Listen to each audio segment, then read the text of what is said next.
Mela, għaw Malta nisimaw ħafna nies li igorru dwar il-problemi li jimbtu minn pjanar bażwi, infrastruttura, traffiku, xi kanna ta' dranx li tisplodi, inqata dawl żieda kbira fil-popolazzjoni, eccetera. Imma daw l-affarijiet ma jiġux minn imkien, huma konsegwenza ta' policies u interpretazzjoni ta' dawn il-policies illi waslu biex iġibu dawn il-problemi pjuttost kritiċi fil-pajjiż tagħna. Issa naf illi b'ngħid għalija meta nisma' il-kelma policies naqbad nittewweb, moħħi jibda jaħseb fuq elf ħaġa oħra li mhijiex il-policy huma affarijiet li huma pjuttost tedjanti. Però naħseb il-fatt illi ħafna nies li jiktbuhom dawn il-policies jafu kemm huma tedjanti u ta' dwejja u repetittivi, eccetera, eccetera, biex jistriħu fuq il-fatt li aħna daw mhux ħarsu lejhom breqqa. Aha! Illum aħna se nagħmlu dan l-impenn biex nistudjaw fil-fond ċertu policies il-mistiden tiegħi llum il-professur Alex Torpiano li huwa perit ħaj jispjega għalfejn dawn il-policies huma daqshekk problematiċi. Għal daqstant nerġa' repeti dawn mhumiex affarijiet ħfief u mhumiex affarijiet li huma forsi intratteniment daqs xi naf wirja wrestling, però se nitlobkom din id-darba jkollkom attenzjoni anzi doppja. Sewwa, għax dawn huma affarijiet li huma fundamentali. Mela, jien u il-perit ta' din l-art ħelwa, il-professur Alex Torpiano, f'taħdida twila komplikata dwar il-policies tal-ippjanar Maltin, partikolarment id-DC-15 Annex 2 u affarijiet oħra bħal daw. Mela, qabel ma nibda, grazzi il-kumpaniji li jagħmlu dan kollu li nagħmlu aħna possibbli, dawn huma il-Browns, l-Apex Media, l-Garmin, l-Cabs, Kutriko, Calypso u l-Business Labs li huwa post ċentrali bil-parking tiegħu, modern, arja kondizzjonata, magna tal-kafe, tnej magna tal-kafe tal-qaddizin, kull xorta ta' boardroom uffiċċju, eccetera, eccetera. Insomma, aħna nagħmlu ħafna użu minn dik il-faċilità, walla da se nirrakkomanda lilkom. Patreon.com/ġomalija jekk tixtiequ tgħinu biex din ix-xorta ta' media tibqa' b'saħħitha f'dan il-pajjiż jekk isibu utilità f'dak li nagħmlu, jekk isibu valur f'dak li aħna qed noffru il-bqija tal-konverzazzjoni nazzjonali. Insomma, daqshekk minn tiegħi ara tlaqna issa jien u Alex Torpiano.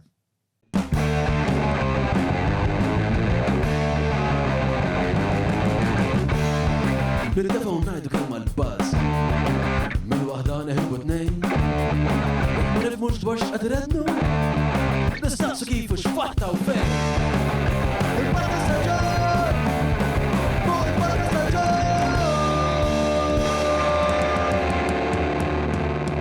Mela, tlaqna? Mela, dik il-bib ġifieri bdejna sewa.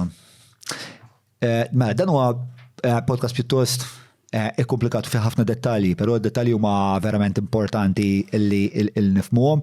Jiena ħawwedek li ħankun kemm jista' jkun attent u fejn ma nifhimx ħanistaqsik, anke jekk forsi l-mistoqsijiet jafu jkunu ftit banali għalik, però naħseb li huwa dan id-dettall li huwa nieqes mill-konverzazzjonijiet tagħna biex verament nifhmu it-traġitt illi qabad dan il-pajjiż u konsegwentament fit-tama li meta jekk nifhmu li huma l-policies li qed jaffettwaw ħajjitna kuljum nistgħu nibdew b'xi mod nindirizzaw. Naf li intom fil-fatt intom qegħdin tagħmlu l-almu tagħkom biex tindirizzawhom. Intom preżentament bħala din l-art ħelwa qegħdin il-qorti ħarriktu lill-awtorità tal-ippjanar. Sewwa ngħid? Iva. Għalfejn ħarriktuhom? Mela, bħalissa qed inħarkuhom fuq dokument DC-15 jgħidulu li fih paragrafu partikolari P35 u miegħu marbut famuż Annex 2. Daw daħlu fis-seħħ fl-2015. Minn dak iż-żmien law aħna rajna kif dat-dokument qed jiġi interpretat. Konna namlu oġġezzjonijiet fuq każijiet individwali, nmorru Tribunal tal-Appell, nitlgħu l-qorti fuq każijiet individwali, però kien dejjem l-istess pattern. U aħna ddeċidejna illi nattakkaw l-eruq tal-problema. Illi iktar diffiċli għax ovvjament rridu nikkonvinċu l-qorti illi dil-policy kif inni miktuba, jew kif qed tiġi kif qed iħallhom jinterpretawha, qed tikkawża ħafna ħsara. Il-ħsara biex noqgħod idħol fid-dettalji ma kull min jgħix fi triq li f'daqqa waħda minn 3 solari talaw 5 solari u jisu subajh dieħes il fuq. Jifhem meta ngħidu l-ħsara. Dik hija l-kawża prinċipali li għandna bħalissa. Jiġifieri mhijiex fuq każ partikolari imma hija fuq il-qofol tal-każijiet l-oħra. Biex niċċara, kellkom każijiet li kienu individwali fejn intom attakkajtu permess partikolari li ġi interpretat skont ħażin tal-lajtuħ tribunal tal-PA. U bat minn il-tribunal u kol għalkom li ma nkomx raġun, tal-lajtuħom il-qorti u l-qorti għalet użgur li għandkom raġun għax somma bat għaletlu fid-detali għalfej. Li nixtieq li forsi semmiha jifmu hija li il-konsegwenza tal-fat li din il-policy qed tiġi applikata ħażina hija dan ħafna ngħidu hekk mill-isfreġu jew mill-krua estetika li inti ġili tara pereżempju triq ta' terraced houses li jkunu żewġ solari ma f'daqqa waħda tara binja ta' 5 solari f'nofshom. U da mhux il-problema hija estetika biss minkejja li hija kera u tara dawn il-blank walls u kollox huwa dissonanti. Però mbagħad hemm problema li hija iktar fundamentali, il-problema ta' infrastrutturali. Malta nisimgħu ħafna fuq kemm hawn overpopulation, kemm hawn traffiku, mbagħad tisplodi xikanna ta' dranaġġ. Però parti mir-raġuni hija li l-planning qed isir ħażin. Li ngħidlek illi mhix parti mir-raġuni, jiġifieri titmur lura għal pjanijiet lokali. Pjanijiet lokali kienu infaslin fuq ċertu popolazzjoni, fuq ċertu viżjoni, allura fuq ċertu densità ta' popolazzjoni postijiet differenti, hawnhekk żewġ solari, hawnhekk 3 solari. U anki ovvjament marbuta magħha is-sistema infrastrutturali tal-traffiku, jiġifieri dak li jissejħu height limitations fil-pjan lokali ma jridux wieħed jifhimhom sempliċement l-oli fit-triq li huwa kera hekk inti ma tirrispettajx, imma dik għandha konsegwenza. U qed ngħid hekk għaliex li jagħmel id-DC-15 u daw il-klawżoli partikolari li aħna qed noġġezzjonaw għalihom huwa li jgħid. Mela, laqqas huwa korri dak li jgħid, però il-prinċipju huwa fl-oli illi qabel konna nagħmlu 3 solari skont il-pjan lokali, hekk nibdlu xi ħaġa, pereżempju is-semi-basement nagħmluh solar u l-oli tas-solari imbaxxuh naqra, flok joqogħdu 3 solari, fl-istess oli jgħidu huma joqogħdu 5. U dik tista' tagħmel argument hekk taqbil xew le, hemm dejjem il-kwistjoni dejjem jirrisponduna imma l-oli ma nbidlux, Imma mbagħad trid nitkellem waħda fuq l-ixu tal-commitment, imma dik hija separata. Hija separata. Imma li dejjem jinnegaw però l-irbit li hemm bejn n-numru ta' solari jew in-numru ta' livelli kif il-klim li qed jintużaw bħalissa. Jiġifieri u kemm jgħixu nies f'dak il-lokal. Għal xejn tgħidli imma jiena mollejtx għax il-skyline baqa' l-istess, immek jiena qabel kelli familja jew 2 li jqogħdu fuq blokk u issa għandi 5 solari, għandi 5 appartamenti. Jiġifieri il-popolazzjoni żdiedet u dika mhijiex problema għaliex sempliċement żdiedet, imma il-karozzi li jqogħdu x'imkien, it-traffiku żdied, id-dranaġġ, jiġifieri qed jinħbew wara din l-ixu tal-oli u anki fil-qorti d-difiża kienet isma' l-olijiet ma bdinnihomx minn 2007, imma jinnegaw l-irbit li hemm strett bejn kemm tista' tolli u kemm takkomoda nies illi allura d-densità u l-infrastruttura. Jiġifieri meta sawra dan l-Annex 2 ta' DC-15, xi ħadd kellu fil-mira illi ħajkollna ħafna iktar appartamenti, konsegwenza, u allura dejna ngħid xi ħadd kien diġà jaf illi dawn l-appartamenti bin-nies irridu nimlewhom. Diġà taħseb li kien hemm dan il-pjan illi ikun hemm din iż-żieda drastika tal-popolazzjoni meta kienet jitfassal dak id-dokument? kien xem il-pjan daqshekk dettaljat ma nafx ngħidlek, però meta tara ċirkostanzi kif ġew, kien hemm it-tibdila li kienet għamel isek translation, traduzzjoni bejn numru ta' solari u metri li tista' tibdi. Mela inti tajt 3 solari u nofs, iżda jfittxu 17 metru. 6 xhur wara li għaddit dik, inbidlet ukoll il-liġi tas-sanità biex inti l-oli minimu tal-appartament naqqas. Tajdli huma żewġ affarijiet separati, jiena fil-koincidenzi ma tantx nemmen, ġifieri ħaġa saret hawn, mbagħad 6 xhur wara saret oħra, naħseb speċjalment li saret mill-istess entità illi xi kollegament kien hemm. Il-konsekwenza ta' dik kienet illi inti fl-17 metru tista' tdaħħal 5 solari. U allura dak li kien jgħid il-pjan lokali ġie tradott f'5 solari minn 3 għal 5.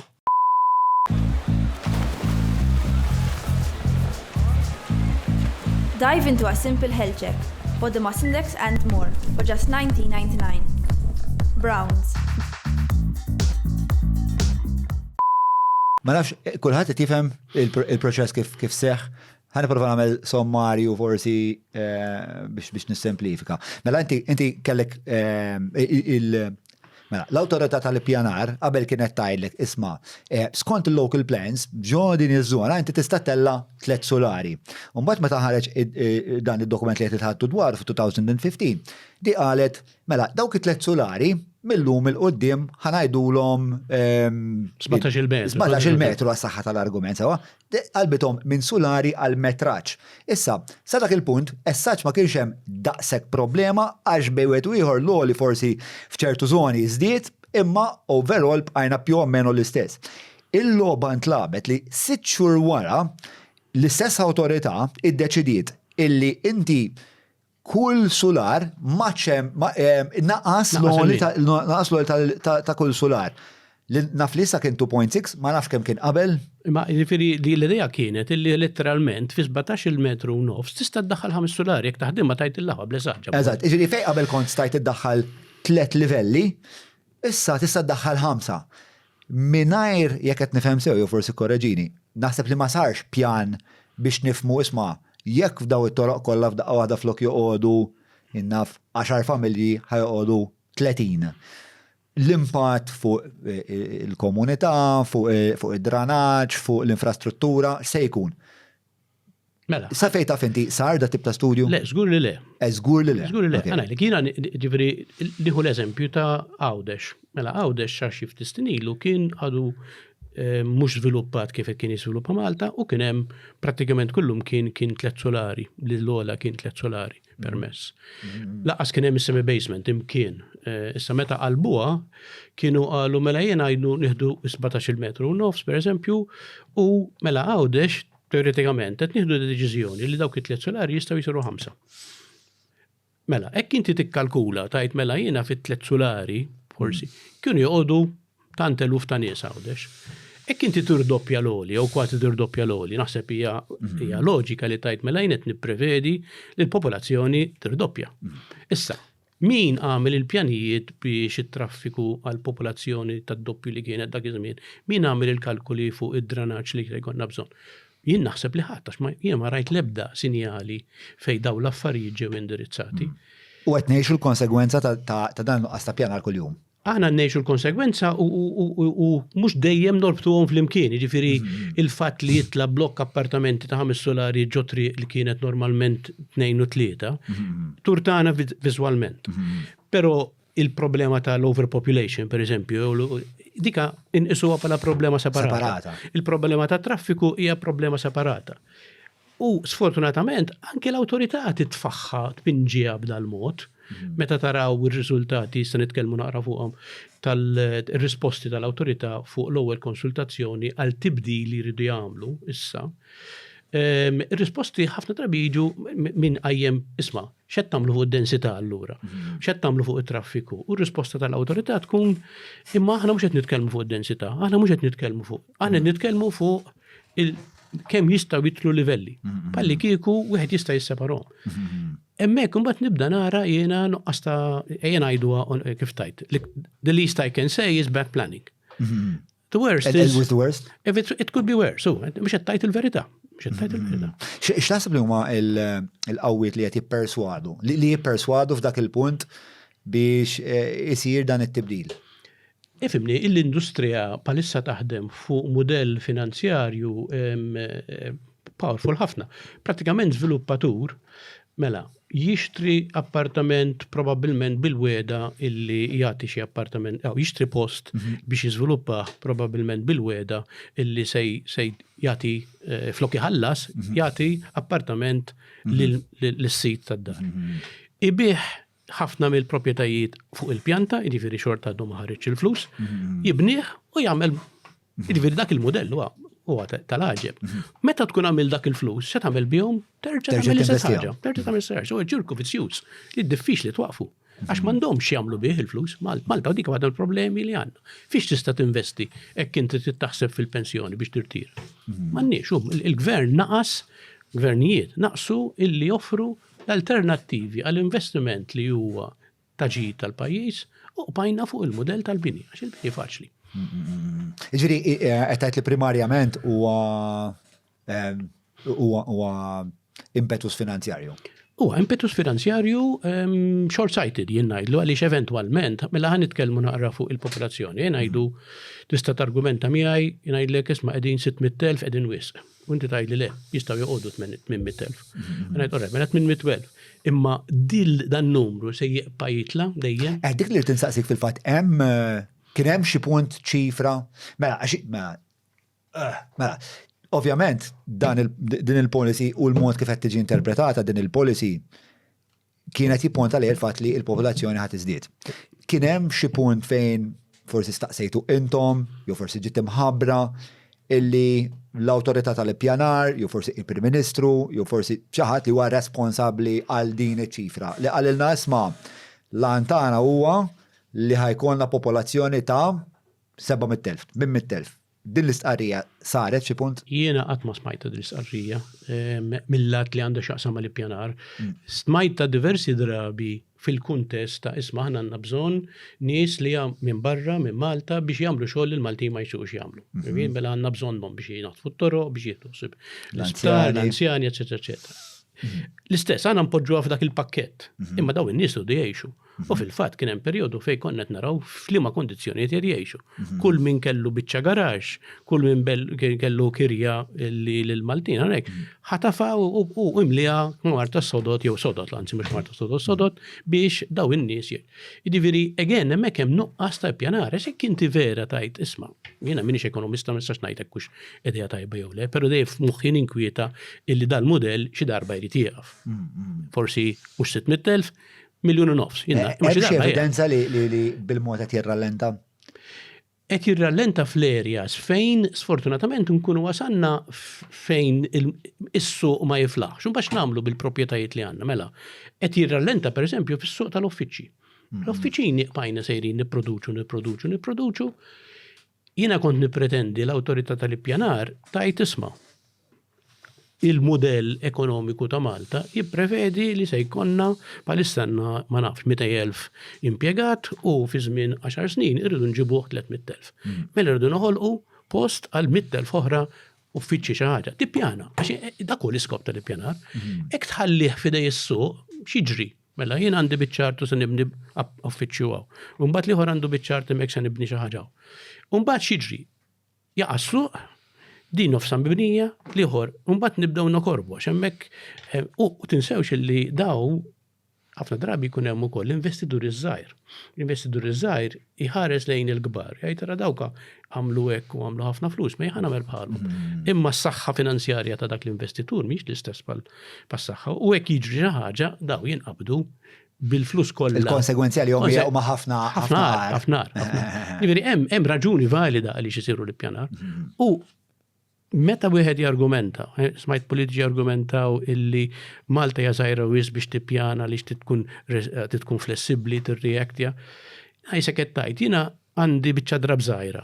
U allura ma rridx infassala, nara x'tiġri. Mentri bil-kontra pajjiż żgħir irid jippjana tant aħjar. Għax inkella nispiċċaw sitwazzjonijiet illi għaddew barra minn Malta, ġviġraw barra minn Malta m'għandniex nivvintaw ir-rota biex naraw x'ġara. F'moħħi l-idea tal-uffiċċji li nilimitaw l-uffiċċji hija l-iktar waħda forsi ambigwa għax nara il-suq ħieles bħala xi ħaġa li ġeneralment huwa pjuttost dinamiku, flessibbli fil-każ tal-uffiċċji kellek is-sitwazzjoni tal-COVID li f'daqqa waħda daqqa, allura speċa dik ma stajx ipprevedija. Fl-istess ħin imma mbagħad issib moħħ innovattiv li f'daqqa waħda niskopru nistgħu nġibu l-Google Malta. Jiena iktar pereżempju mbagħad jinkwitawan meta nisma' ċifri pereżempju tal-lukandi. Għax inti carrying capacity hija ħafna iktar tista' tkejjilha naħseb ħafna iktar faċli, speċjal metrika tagħha ħafna iktar faċli taħdimha, l-istess jista' jingħad għal żviluppi li huma residenzjali. U l-fatt li partikolarment tal-lukandi qed naraw illi xorta nibqgħu noħorġu l-permessi minkejja li hemm insejt kemm il-lukanda li għadhom jiġu il-carrying capacity tal-pajjiż diġà qiegħda sa xi fergeddhom għalfejn jiġru dawn l-affarijiet meta fl-aħħar mill-aħħar nafu illi huma mhux se jwasslu għal ekonomija tajba, qas għall-investiment tajjeb speċa hija isu dragun qed jikol dembu stess.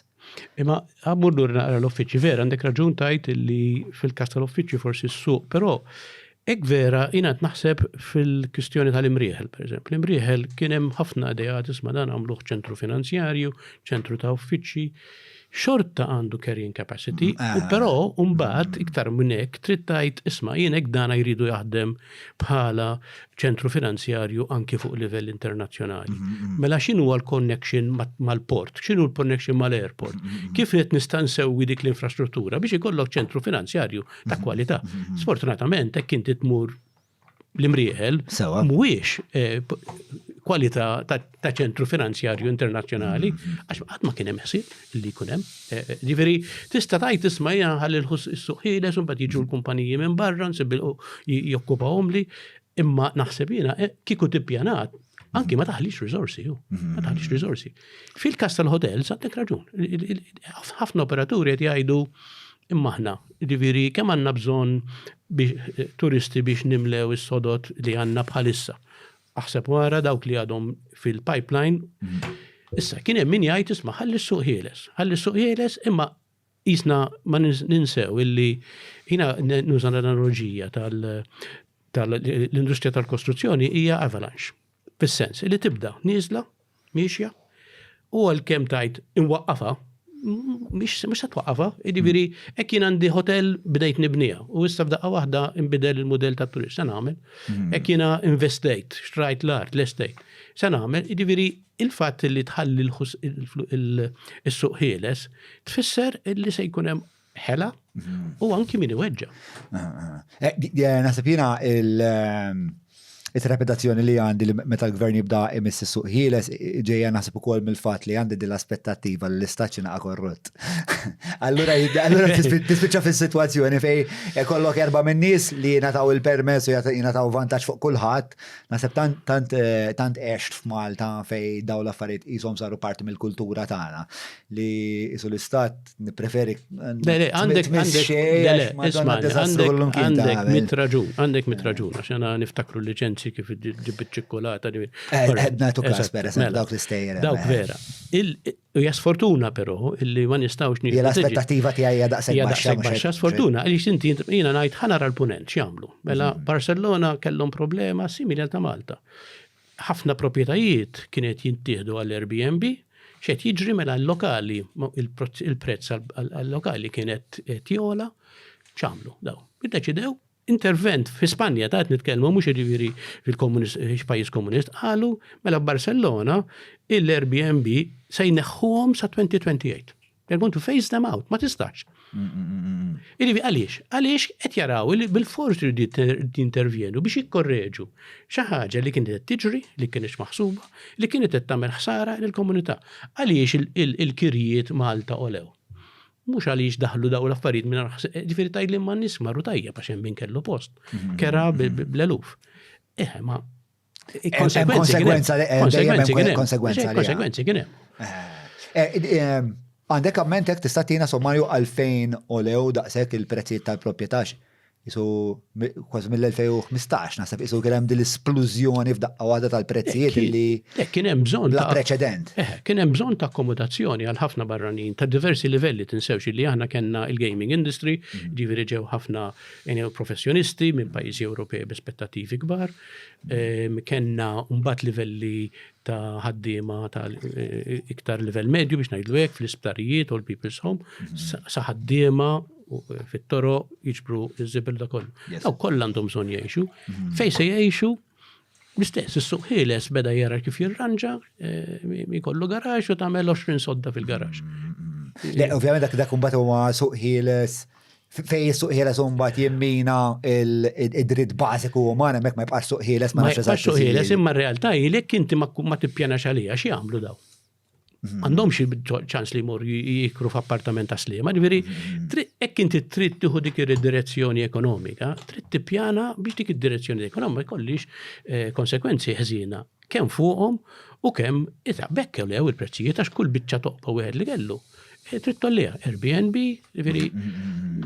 Le, u kellek dal-influss, ovvjament liġi perrenni tas-supply u tad-demand, u b'konsegwenza spiċċajna b'ħafna inqas stok billi kellna ġifieri jiena niftakar kien hemm żmien fej so għalli diħer ma ngħidix. Mela. Nista' ngħid xi ħaġa fuq is-suq ħieles għax is-suq ħieles ħafna nies jaħsbu s-suq ħieles tfisser il-gvern ma intervjanix xejn. Mela, il-gvern fuq pressjoni suġġeriment ta' l-iżviluppaturi kien għamel żmien fejn qal il-bol għal min jixtri għawdex innaqsuh. Okay. All right? U biex ngħidlek in-narrattiva kienet di biex ngħinu il-koppji żgħar Awċin biex ikunu jistgħu jixtru proprjetà għawdex inkella ma jirnexxilhomx. Araw x'ġara. Ġara illi il-Maltin li kellhom il-flus xtraw il-proprjetà għawdex u mhux postijiet oħra għaliex qed jgħidu mela issa dak iż-żmien kienu qed nitkellmu fuq it-tunnel mela se jiġu ħafna nies bit-tunnel u hawn fejn se joqogħdu u nikruhom. U dew illum wara ħafna biex ngħidlek kritika minn diversi NGOs u anke mis-civil society neħħewa. Għaliex għax nindunaw illi koppji Awċin xorta ma kienu jtilaħu. Id-diviri l-propieta, id-diviri tajli daka s-suq ħieles, le mux suq ħieles xej, inti intervjenejt. Dak il-kontra suq ħieles. Inti intervjenejt, għamilt twerk u kwerk fija. U kont sorpris illi kien hemm ir-riżultat illi fil-fatt kien hemm. Li kulħadd kien jipprevedi da, ġifieri ma kienx hekk kien għandi naħseb aħna konna forsi min ma jafx eżatt il-logħba kif tintlab li konna sorpriżi għax naħseb ħafna nies li kont qed titkellem magħhom f'dak il-punt għallu li l-għanna kem ġej spekulazzjoni għaw dex mela.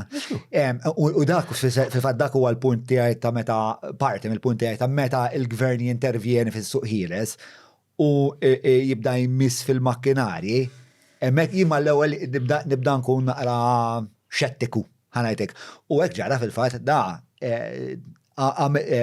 babas dak is-suq tal-imot illi għamlu iktar appetitus għal min għandu xaġa żejda tal-flus u jrid issa jispekula bil-flus tiegħu iktar milli biex in-nies jibqgħu joqogħdu għawdex il-koppji Awċin ikunu jistgħu jaffordjaw, eċċetera. Mela, Julian jixtieq jgħid li żewġ affarijiet. L-ewwel rittajli tal-lukandi jekk jogħġbok.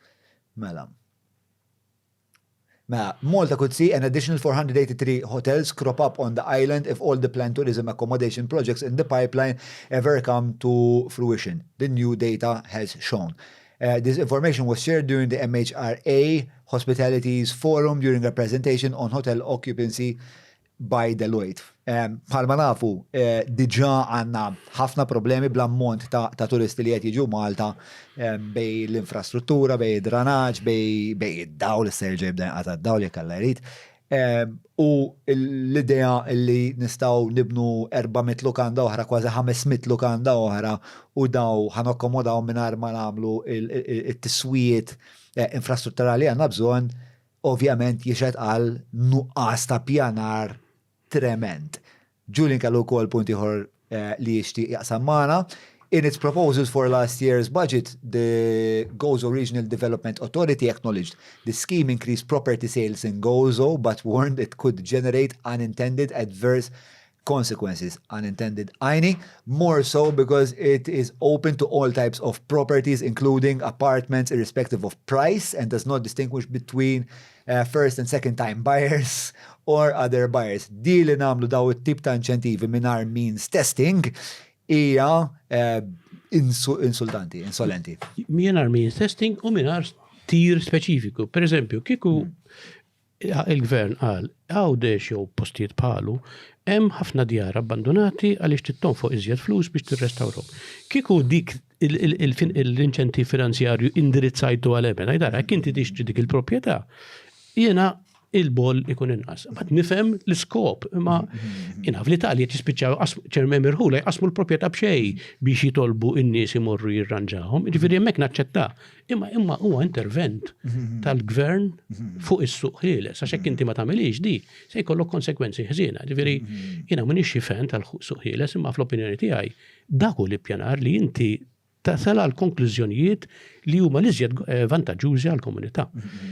L-ixu tal-hotels, nistan zid punt, għax għamiltu dil-osservazzjoni, jina kont prezenti meta ġi prezenta r-rapport Deloitte fil-seminar, u għamilt osservazzjoni, nisma intom qed tippjanaw mela.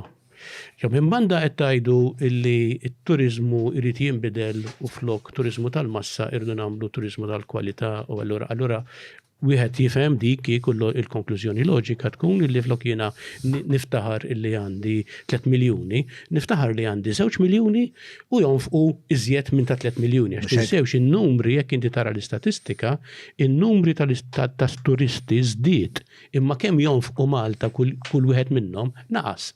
Jiġifieri hemm però dik hija issa. Dik hija importanti ħafna. Importanti ħafna. Imma jekk inti qed tgħid illi eja morru għat-turizmu iktar fin, iktar sottili, tittamel ħafna affarijiet oħra, għax inti mela min jiġi il-turist taħseb li joqgħod fil-hotel, il-turist irid joħroġ, u setorieħ, mela setorieħ, jena niftakar kien hemm żmien fej batuli ritratt ta' nies li qegħdin kemmuna bil-mijiet ta' dajes ħaduhom kemmuna, ishom naċ, jistennew fil-kju biex jaqbżu jowmu. Kemm fil-darba se jerġgħu jagħmlu għadi, ġifieri, u kien hemm ħafna li kitbu fil-Facebook. Aħna kien minn għalina kemmuna kienet gżira kwieta tan-natura, eċetera, u sibna daw in-numri ta' nies jisna qegħdin parti kbir. Ġifieri, hekk inti trid turizmu ta' kwalità, titgħamel xi sakrifiċċji u ngħidara jiena għandi bżonn inqas sodod, però ta' il-kwalità u l-marketing tiegħi se jkun hemm. Issa hemm min jgħidli isma' ma trid tagħmilha tranzizzjoni, ma tistax tagħmilha f'daqqa, iva rajt imagħti direzzjoni, għax inkella jiena ma rajtx l-ebda sinjal ta' tibdila f'direzzjoni. U nżid punt ieħor imma li huwa importanti ħafna l-industrija se jiġri bit-tibdil tal-klima. Mela hekk aħna ma nindirizzawx l-effett tat-tibdil tal-klima fuq it-turiżmu, se jkollna 4 sorpriżi kbar. U x'inhu l-effett mela? It-tibdil fil-klima prinċipalment sħana u patterns ta' xita differenti li tfisser li konna ħafna iżjed pressure fuq l-ilma milli għandna bħalissa. Mela inti qed tippjana. Pressure fuq l-użu, l-użu tal-ilma, fuq il-konsum. Issa, huwa fatt magħruf illi turist juża ħafna iżjed ilma kuljum minn lokal. U tifhimax, inti tuħu 3 hours kuljum flok taf kif jiġifieri. Mela il-konsum, kif jikber it-turizmu, jikber il-konsum tal-ilma. Issa hekk inti tajt jiena rrid immur għall-4 miljuni, għax kulħadd tista' jgħid isma' għandna s-sodod għalihom aħna, għandna sodod għalihom. X'jibda jiġri meta ma jkollhomx biżejjed ilma? U f'daqqa waħda din l-industrija li aħna bnejna minn għalina jaqa' kollox. Kif ġara postijiet oħra, da ġifieri jiena mhux qed ngħid għaliex it-turist jiġi biex jieħu gost, hekk ma jistax isib jieħu xawer fil-kumdità, hekk imur biex jara San Ġwan urid jagħmel nofstanar fil-kju barra fix-xemx biex jara.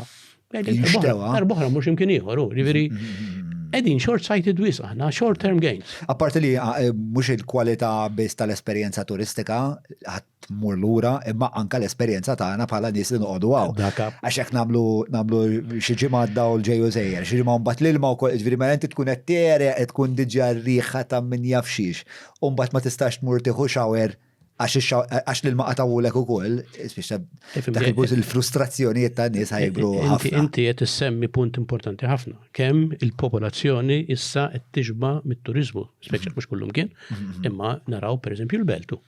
il-belt il-popolazzjonijiet kważi bdew jagħmlu għadhom m'għaddewx jagħmlu l-irvelli fit-toroq, imma qed jiġbaw illi l-istorbju, jiġifieri kellna sitwazzjonijiet fejn jitfgħu lil mamittiqa biex in-nies jifqu. Għax in-nies irdu jgħixu l-belt. Hija tgħidli allura ma jistax ikun hemm mużika, imma nitilfu l-bilanċ. Fl-istess ħin nippromuovu hotels ta' 5 stilel, ġew belt kwieta, eċetera, u fl-istess ħin nagħmlu daw l-events għall-istorbju. Maħniex konsistenti, maħniex sistema ta' pjanar illi tkun biex najtek, tittuħu deċiżjoni tibsin. Tittuħu deċiżjoni tibsin. Le, meta jkollok l-infrastruttura li tkun 2-3 star, ta' xej ħatamel lukandi ta' 5 stilel, fl-axar mill-axar kif tajt inti jek jena ġejt biex noqot ġo lukanda l-Suza u għat naraf u TripAdvisor kemm sabiħa di l-lumbat jiġu bil-lejl jgħamlu l-turnover anka toilet paper għat u l-lumbat toħroġ barra u kollox dump site u construction site.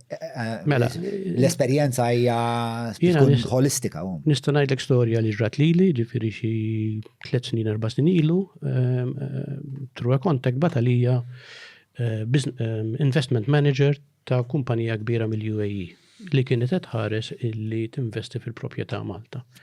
Intqajna il-Hilton u qed diskutu x'qed jiġri u għamilli osservazzjoni da. Għalli isma' għalli aħna qegħdin hotel sabiħ ħafna hawnhekk, għalli però kif naqbes ix-xadba tal-hotel diżastru. Biex inkun iżjed korrett għal dak li għalli tfakruni f'Deli ta' 50 sen ilu. Għaxu kien Indjan, l-ewwel jew. Bina ħattalija naqratlu ma għalli waħna rranġajna. Dak il-klim tiegħu. Għax it-turisti jindunaw, inti ma tistax tbieħ hotel ta' 6 stilel u mbagħad tżommhom fil-hotel biss. Titoffri jiġifieri jew tiddeċiedi din l-gżira se tkun għal suq partikolari ta' turiżmu. Jew le, inkella nitqu bien nuża. Qiegħed fittex post ċentrali biex taħdem, xemm aktar ċentrali mill-Business Labs. Biex tirriserva kamra jew uffiċċju minn fuq il-website sempliċissimu. Ma qabel ma nibda il-kafè, Ejja ġan ħalek mill-kafè qegħdin tard. Żid badan kollu li Vanessa mara kbira. Business Labs, x'ti aktar. Metlaqna lura l-istress li qed inħoloq fuq l-infrastruttura biex l-infrastruttura tagħna ikollha dawn iġġerraħ dawn il-konsekwenzi li qed iġġerraħ bħalissa. Ġuli qed punta li xi ħaġa li tixtieq nara. In 2023, the average per capita tourist spending on accommodation and other items such as shopping and excursions were both lower than in 2021 when considering Malta's high inflationary period over the past 2 years. This means that in real terms the drop is even larger. Sewa, ovvjament bl-inflazzjoni inti suppost tonfoq iktar speċa bħala konsekwenza tal-inflazzjoni biss. Imma l-inflazzjoni u laqqas il-kwalità tat-turizmu ma għenu biex dik id-diskrepanza tiġi rimedjata fil-fatt jonfqu inqas. Ifhem, jekk tibda tqammel il-post turisti ta' mhux se jiġu klaqwa turisti, ħanajtek biex ma nweġġa' l-ħadd. Mela, ħammor lura għall-proċess legali sewwa li huwa fil-qalba ta' dak kollu qed niddiskutu dwaru. Mela, il-board li tiddeċiedi jekk taġġudikax permess jew le tgħaddi minn proċess. Proċess li huwa dettat mill-liġi, però li huwa miftuħ għall-interpretazzjoni ta' nies li qegħdin bil-qiegħda fuq dak il-board u jieħdu dik id-deċiżjoni. Tista' tispjegalna dak il-proċess x'inhu? Mela, nibda billi ngħid mela biex wieħed jiddeċiedi hemm diversi dokumenti. Hemm l-ewwel ħaġa l-iktar importanti, hemm l-isped imma dak huwa ġeneriku, u mbagħad hemm il-pjanijiet lokali. Sewa. Bħala supremi, u mbagħad taħtom meta ngħid taħtom jiġifieri hekk ikun hemm dubju ta' fuq. Għandna ġerarkija. Għandna ġerarkija ta' dokumenti, jiġifieri il-pjan lokali, u mbagħad hemm il-policies, u mbagħad hemm il-ċirkolarijiet u l-guidelines, eċetera, qed intaħt xulxin. Mela, dawk huma l-għodda illi għandhom jużaw l-uffiċjali biex jagħmlu r-rapporti tagħhom jew jirrakkomandaw li jiġi approvat il-permess jew le. Jien ngħidlek illi l-uffiċjali li hemm fl-awtorità tal-ippjanar jafuhom sew dawn il-policies u jpoġġuhom fid-dokumenti korrettament.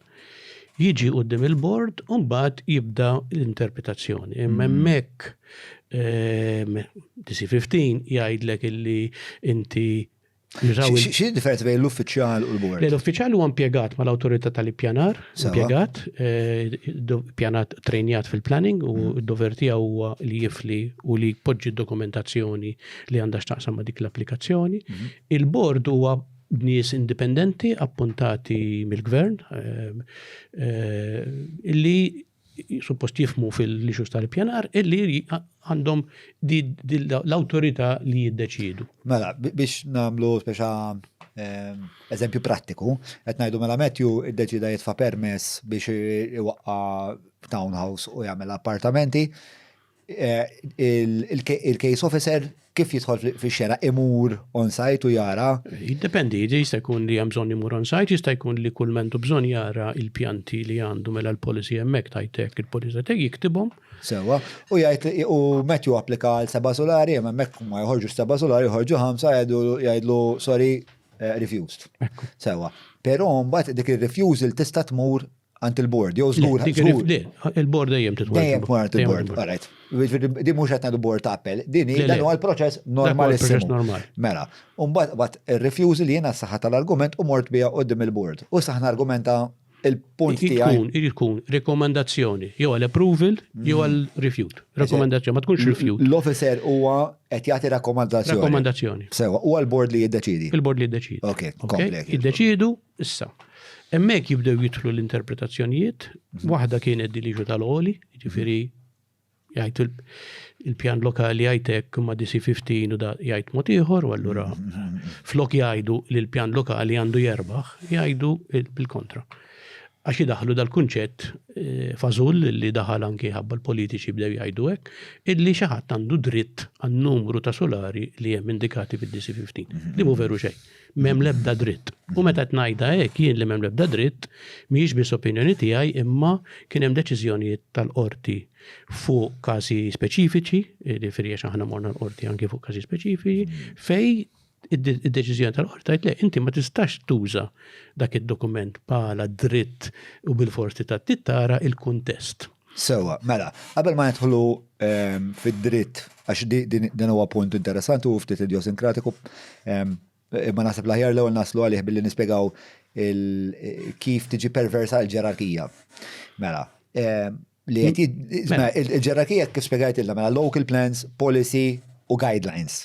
Sewa, l-Annex 2 li huwa dan id-dokument li huma jirreferu għalih biex joħorġu daw l-oli kollu huwa guideline. Huwa annex ta' guideline. Huwa annex ta' guideline. Anka l-bajru qabżit. Mela, iġveri aħna t-najdu li fil-ġerarkija, iġi fil-qiegħ net. Sewa. Però meta jittieħdu d-deċiżjonijiet ma nagħtux każ il-bqija u ngħidu imma l-annex bro. Ekku, eżatti. U biex inkompli veri pala din l-artelu għadena l-punt għamenneħ kemm il-darba, għamenneħ fil-level ta' għax inti wara dik il-level tista' tmur il-Tribunal tal-Appell li huwa parti mill-istruttura tal-Awtorità tal-Ippjanar indipendenti minnhom suppost imma parti minn dak il-proċess. U terġa' tagħmel il-każ u jistgħu jiddeċidu li għandek raġun jew m'għandek raġun. Meta ikun hemm każijiet li aħna jidrinna li biex tina għal-iktar inkwadratura. X'tib ta' affarijiet ikun hemm qabel l-Annex, x'tib ta' konsiderazzjoni toħra jkun hemm qabel ma nistgħu nirreferu għall-Annex 2.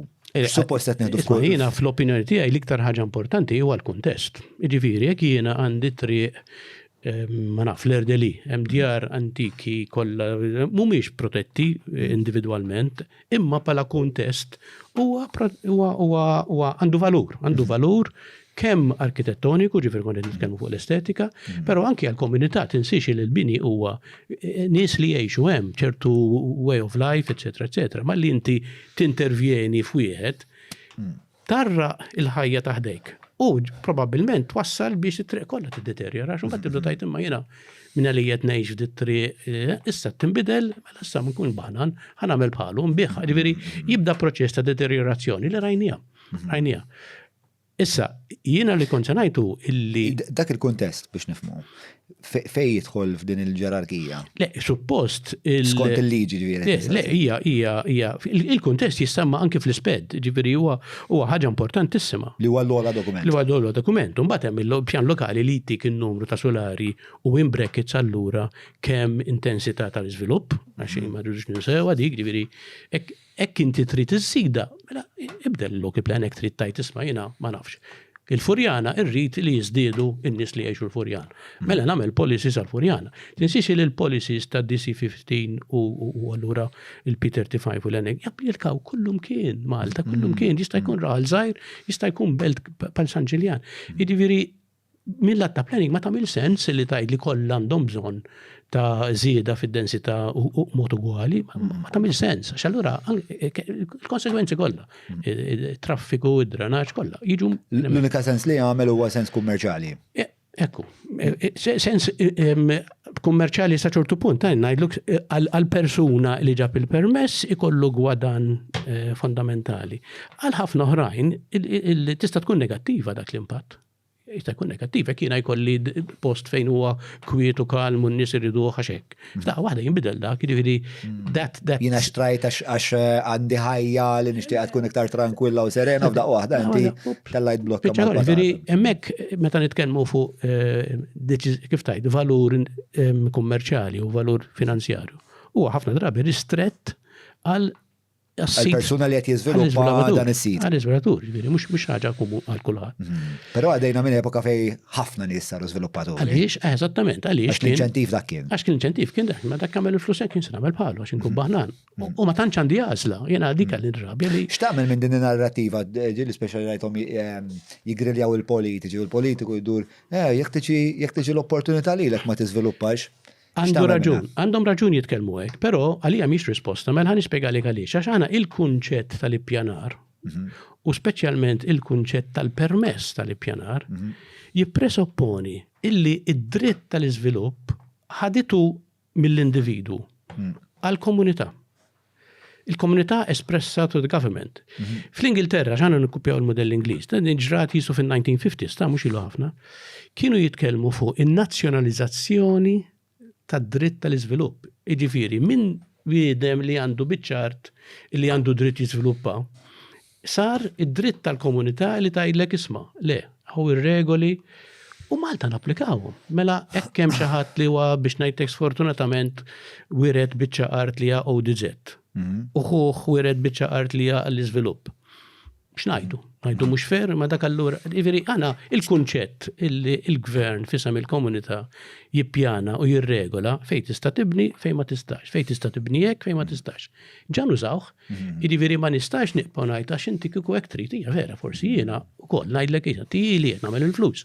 Imma l-komunità x'għandha bżonn? Il-gvern m'għandux jirrispondi għall-individu, il-bżonn għandu jirrispondi għall-komunità. Jiġifieri tajjeb għall-komunità, ekku tajjeb iva. Naħseb jien għandi il-proklività tiegħi huma pjuttost liberali, tipo il-ħelsin nħobbu, allura is-suq ħieles ġeneralment jira għandi tendenza illi nippreferi li iktar ma jkun ħieles is-suq iktar aħjar. Però mbagħad hemm ċertu postijiet fejn tant hemm il-mistoqsija tal-ġid komuni, tant hemm l-idea ta' tragedy of the commons li tista' sseħħ minna, tant għandek il-problema li isma' hija biex inti taqbad is-sit tiegħek u minn dar waħda tagħmilha domiċilju għal 5 familji, l-istress li qed toħloq fuq l-infrastruttura u jekk nagħmluha kollha tantu kbir illi fil-verità inti qed issir senjur imma tfaqqar lilna. Issa, meta dik id-dinamika tiġri, mela naħseb hemmhekk l-istat għandu jkollu il-jett, jew mhux il-jett, ma' ir-responsabbiltà li jipproteġi n-negative rights tiegħi għax inti biex inti sirt senjur sraqtni minn infrastruttura tajba, sraqtni mid-dawl, sraqtni mill-kwalità tal-ħajja, eċetera, eċetera. Jiġifieri dik il-mitigazzjoni anke minn għandi li jiena suq ħieles, jiġifieri huwa xi ħaġa li niddejjaq meta l-istat jibda jmissu. Meta niġu għal affarijiet bħal dawn li huma tant pervażivi, ma jistax ikollok mod ieħor ħlief li jkollok stat b'intelligenza u bħafna foresight, mhux kif nagħmlu aħna cycles ta' 5 snin wara 5 snin, jgħid isma' din iż-żona ħaniżviluppaha b'tali mod. Mhux hekk mela f'daqqa waħda Malta kollha għandna bżonn li niżviluppaw iktar. L-imtib ta' studju ħajwaslek għal dik il-konklużjoni. Dak u li pjanar. Julian tifakkarni x'dalodu jiena Julian u inti ltqajna sama biex noħdu dak il-cappuccino u semmejt li l-istorja tal-imrieħ li l-ewwel isek bat demba ftit. Tista' tgħidilna naqra dik l-istorja x'naħseb hija vera. L-istorja tal-imrieħ li kont qed ngħidilkom dalodu hija marbuta ma li kont qed tajt qabel is-suq tal-uffiċini. Mela. Mela, l-imrieħel, jiena kont involut proġett ta' Trident ma' perit Ingliżi Enrici li vera bravu. Vera proġett sabiħ. Proġett sabiħ kien għamil il-pjanijiet u moment minnhom kien dar fuq il-klient għallu sma' għandek proġett sabiħ, però l-madwar mhuwiex tal-istess kwalità. Qed nara il-politika illi hemm u naħseb se twassal għal diżastru. Talab permess biex jagħmel pjan għall-imrieħel u għamel kalkulu koll li kien ibbażat fuq Canary Wharf, ġifieri għax l-uffiċċju tiegħu hemmhekk, ġifieri u għalara hekk ikun intom. Ma jafx Canary Wharf. Canary Wharf Londra li kienet Dockyard, Docklands li żviluppawha uffiċini moderni, ġifieri għamlu trasformazzjoni. Incidentalment, it-trasformazzjoni kienet tinvolvi li jżidu in-network tat-train biex inti tasal bit-train, ġifieri nkella ma kienx jaħdem, insomma. Pjan kif suppost.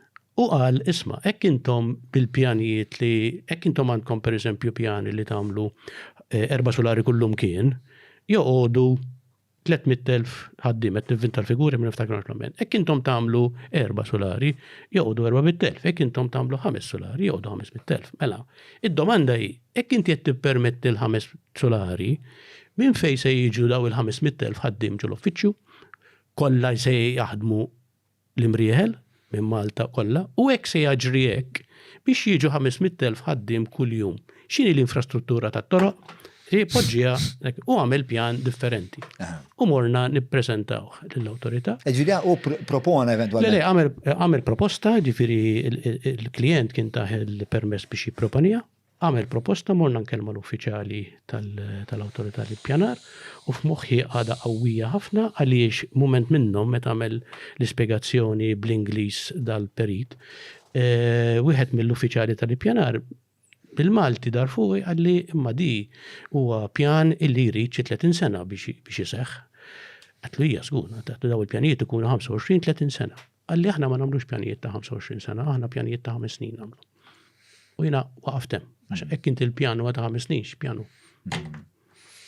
U hemm l-eruq tad-diżastru kollu li qed inġarbu għax huwa parti iċ-ċiklu demokratiku li qed jimponi illi id-deċiżjonijiet tagħna jittieħdu f'din il-medda qasira ta' żmien. Jew dik il-medda qasira ta' żmien ta' tbassira jena ngħidu. Imma John, jiena meta n-nies jgħidu fuq il-libertà l-iżvilupp, mela nitkellmu fuq l-income tax.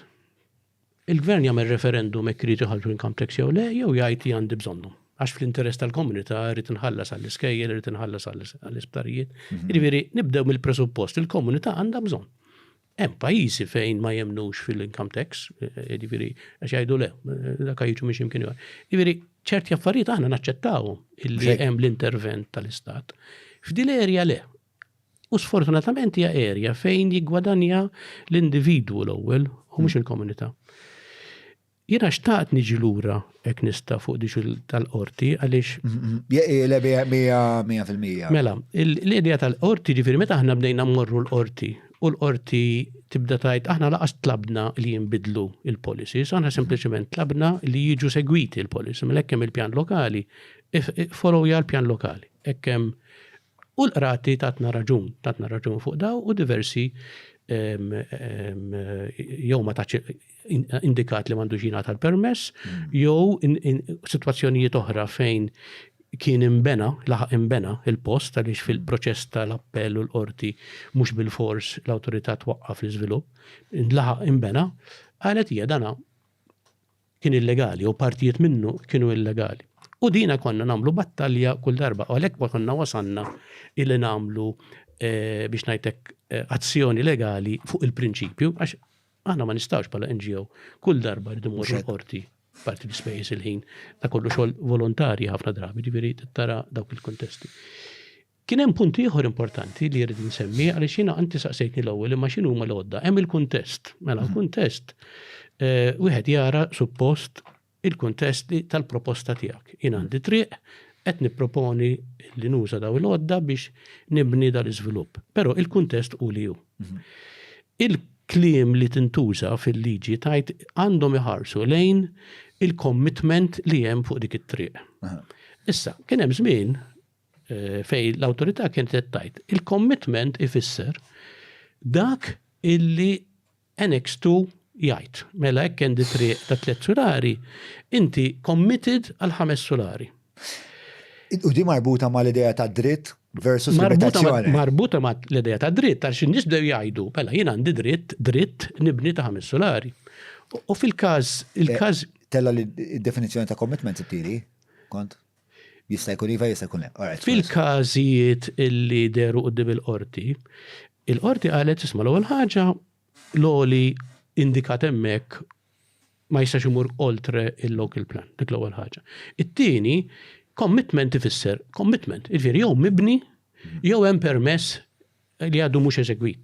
Ma tistax tgħid ipotetikament bħalissa jien nista' għax id-dritt ma jeżistix. Da għalu l-qorti ġifieri ta' darba darbtejn tliet darbien. U dik kienet id-direzzjoni li konna sejrin qabel ma ħarġu l-idea ta' daw l-emendi. Nirringrazzjakom tal-li qed issegwu din it-taħdida tiegħi flimkien mal-Prof Torpiano. Qabel ma nkompli nfakkar li hawn numru ta' kumpaniji li joġobhom ix-xogħol tagħna, joġobhom li jappoġġjaw ix-xogħol tagħna għal daqstant ir-rakkomandazzjoni tagħna hija illi fejn tistgħu tagħmlu użu mis-servizzi u l-prodotti ta' dawn l-uħud u dawn huma il-Browns, il-Business Labs, l-Apex Media, grazzi il-Garmin, kif ukoll l-Cabs, il-Kutriko u l-Calypso, il-Radio Calypso, illi bħal ma tafu intom li tisimgħu dik il-frekwenza jagħtu ħafna sosten il-mużika lokali u bħala persuna li kont membru tal-komunità tal-mużika lokali din hija xi ħaġa li napprezza ħafna. Għandi ħafna ħbib li huma f'bands vari, il-Brikkuni, il-Dune, il-Lapes, illi jisibu ħafna valur fil-servizz li joffru il-Calypso għal daqsantu ta' onur li inqis ir-Radio Calypso bħala ħbib kbar ta' dan il-podcast. Patreon, patreon.com/John Mallija, jekk tixtuq tkunu parti mill-komunità tagħna biex tgħinuna biex aħna nkunu nistgħu nkomplu nagħmlu dan is-servizz li aħna tipprovdulkom. U issa nkomplu jien u l-profs Alex Torpiano. Mela, biex nagħmel sommarju. Mela, intom kontu qed taraw illi l-board mhijiex qed tapplika l-affarijiet kif suppost. Mill-board u mbagħad mordu għat-tribunal, il-tribunal ġili qabel ma kom ġili le, mbagħad bqajtu deħlin il-qorti. U l-qorti ħafna drabi tatkom raġun għalet isma' di ma tagħmel sens illi bil-ġerarkija kollha inti tibda mis-seba' żgħir qed tmur kontra dak li tajt il-liġi dwar kif il-policies għandhom jiġu applikati. U konsekwentament jaqgħu il-permessi. Issa, il-problema hija li aħna Malta m'għandniex naħseb jgħidu il-preċedent jew il-case law. Fejn mela la darba il-Prim Imħallef iddeċieda li dak li qed tgħidu intu huwa korrett, mela l-bqija tal-każijiet inħoloq dal-preċedent ma l-bqija tal-każijiet ukoll korrett. Le. Intom, skużani, bħaċ ikolkom toqgħodu tiklu l-adba tal-qorti każ wieħed. Qed taħdmu bil-volontarjat, parity of arms assolutament m'hemmx u fl-istess ħin intom qed ħarku l-awtorità tal-ippjanar. Meta tagħmlu għad il-biċċa tax-xogħol. Ħarku l-awtorità mhux dejjem, imma nħarku ġeneralment, jiġifieri ġeneralment tkun kontra l-awtorità tal-ippjanar. Sewwa, li qed iqabbad l-avukati mit-taxxi tagħna. Sewwa, jiġifieri aħna tinħallsu t-taxxi biex l-awtorità tal-ippjanar taħdem kontra ċ-ċittadin kontra l-volontari. U intom għattu sma' din mhijiex sostenibbli, hekk ma nistgħux nibqgħu sejrin li hemm bżonn huwa illi nattakkaw il-policy infisa li għad il-famuża P35 għal min jixtieq ifittxa, u intom qed tgħidu isma' il-P35 għandha bżonn titneħħa minn hemmhekk għax dik is-sentenza jew dik il-policy kif qiegħda flimkien mal-Annex 2 qed toħloq dawn l-ambigwitajiet qed iwasslu biex il-bord tinterpreta kif tixtieq u qed nispiċċaw b'dan id-diżastru. Jimporta mister, il-gvern x'għamel f'dak il-punt? Il-gvern f'Marzu ippubblika u sejħilha l-ewwel fażi ta' tibdil fil-P35 tad-dokument ta' 2015. All right? L-ewwel fażi. Ukoll kienet stramba għaliex tippubblika l-ewwel fażi. U talab kummenti mill-pubbliku. Il-pubbliku kważi ġeneralment meta tara l-kummenti li eventwalment ġew ippubblikati għax bil-liġi jrid jirrispondi għal kummenti u jagħmilhom dokument u jiġġustifika. Hekk inti tara dawk il-kummenti, pratikament naħseb wieħed kien hemm li kien ma jgħidu favur, għas kien propja favur, ma wieħed l-oħrajn kienu qed jgħidu sma' għalfej. Is-sistema hija ċara, hemm il-pjan lokali u jimxi mal-pjan lokali. Saħansidra, però, għala volja kien hemm di l-awtorità ippubblikat mbagħad it-tieni fażi. It-tieni fażi qed tgħid se tagħmel. Issa kien ovvju se tagħmel, però qed tgħid. Impoġġiha fi kliem sempliċi. Mela, il-pjan lokali jgħidlek 3 solari, 4 solari, 3 solari u basement. Id-DC l-Annex 2 jaqlibha f'metri. All right? It-tibdila li daħlu fil-P35 i minn metri naqalbu għal livelli. Imma iżjed issa, it-viri. It-viri, qabel kena 3 solari, l-ewwel naqlibhom 17.5 meters. Issa se naqlibhom 5 livelli. Incidentalment il-klim li jintużaw fil-dokument ta' konsultazzjoni madux solari, daqqa waħda sar livelli. Jina għaddi ma fimx għaliex dit tibdila, mela mux qed nitkellmu fuq solari jizjed daqqa waħda. Ma inti suspettus fuq l-għażla tal-lingwa. Jina suspetta xil-lingwi ma jsirux il-klim ma jantazlux hekk kombinazzjoni, imma għalija kienet kurjuża. Għalija kienet iżjed jekk tippermetti li kienet iżjed. Għaliex jiena kont wieħed minn dawk li kummentajt. U fost affarijiet oħra t-tilhom hija imma. X'inhu l-oġġettiv l-ewwel ħaġa tagħha dit-tibdila vera? X'intom qed tgħidu diki u qed tgħidu biex inneħħu l-konfużjoni. Imma l-konfużjoni jinħolqot minnkom stess għaliex il-pjan lokali kien ċar. Hawnhekk għandek 3 solari, hawnhekk għandek 3 solari u semi basement, hawnhekk għandek erba' ġifieri il-pjan lokali qatt ma kien joħloq konfużjoni. Kienet l-interpretazzjoni li kienu qed jagħtu lill-Annex 2 u l-P35 li ħolqot il-konfużjoni. Ġifieri konfużjoni hija interna. U ma tirranġajiex, sempliċi tirranġata t-indikazzjoni li l-bordijiet tgħidilhom tinsew xax il-qrati għalunna illi il-pjan lokali huwa suprem. Ta' sekk kull ma titagħmel ma tindaħlilhom. Il-pjan lokali huwa suprem. Mela imxu mal-pjan lokali. Le, x'għamilna? Għamilna konsultazzjoni. Fej frankament qed nilagħbu bid-diskors. Issa f'daqqa waħda hekk is-seħdi is-17.5 jiġu tradotti f'5 livelli. Mela. U l-investitur se jifhem minna di. Għandhom mistoqsija fuq il-ġerarkija sa. U ma jixtuq jagħmlu emenda tipproponu emenda fuq il-P35 li hija policy li xorta hija fil-ġerarkija iktar livell baxx bil-local plans li ma nafx fejn konna bajna. Ma nafx. Diment li huma ma jiddeċidux li jaqbdu local plans u jerġgħu jaqlawhom mill-qiegħ li naħseb f'dan il-punt in-nistantu ma mxebba bl-iżvilupp tkun politikalment suicidali. U jiena din il-frustrazzjoni tiegħi li jiena naħseb il-fatt li meta ma tabda semmi klim bħal policy u guidelines biex ħafna nies jibdew jittewbu ma nafx u hija biex fi sens in-nies jiġu disinteressati. Fil-waqt li jekk ħatajdilhom isma' ħanbidlu local plans, naħseb hemmhekk tixgħal bozza. U ishom qed jippruvaw jgħaddu by stealth, però fil-verità il-liġi xorta l-liġi ħatibqa' u l-ġerarkija xorta l-ġerarkija ħatibqa' bil-konsegwenza ħatkun jiena xiex ma nafx l-aħħari. Jiena lekk ngħidlek għalija l-iktar ħaġa li tinkwetani hija nuqqas ta' trasparenza. Għajdinna bħala poplu. ċaru tont dak li tittamel. Sempliċement tgħidli li l-gvern talabni biex nagħmel emenda, hekk il-kliem tal-konsulta tgħidlek il-gvern talabna nagħmlu emenda ta' dal-policy P35. jiena tlabt, ma x'inhi r-raġuni? U hekk ma takomx raġuni l-gvern, pal awtorità tal-ippjanar autonoma. Tlabtu x'inhi r-raġuni biex tfasslu l-emenda skont il-problema li qed tiġi identifikata. Xejn.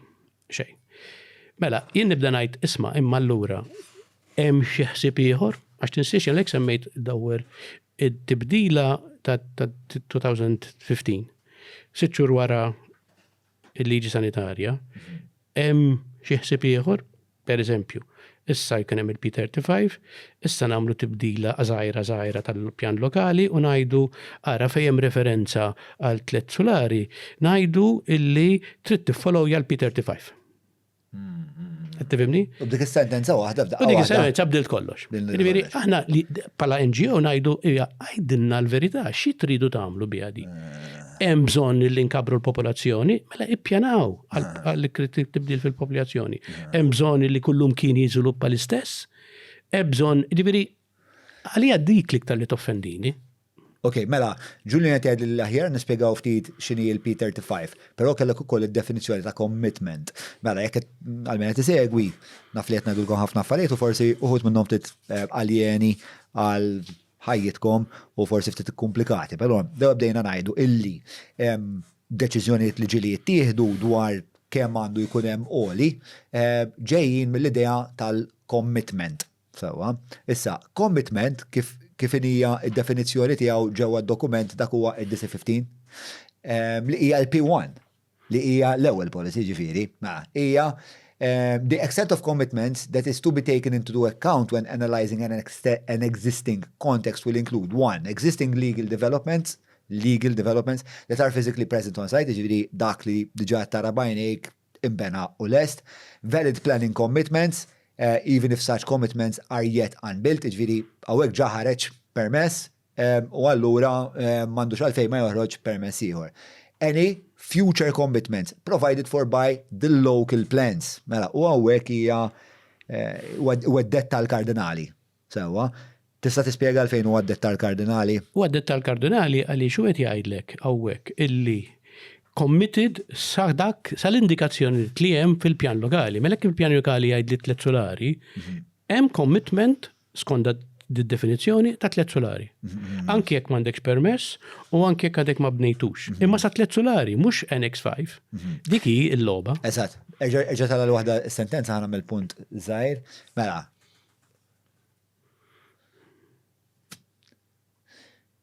Mela. It-tielet raġuni għalfej l-autorità tal-ippjanar ikolla tkun tonora dan il-commitment huwa any future commitments provided for by the local plans. Sewa, li hija differenti ħafna minn any future commitments provided for by DC15 Annex 2. Issa, ma nafx aħna spjegajni l-idea ta' differenza bej il-dritt u il-height limitation. Bil-lem u lem. Bat ħattu kantoniera u dort.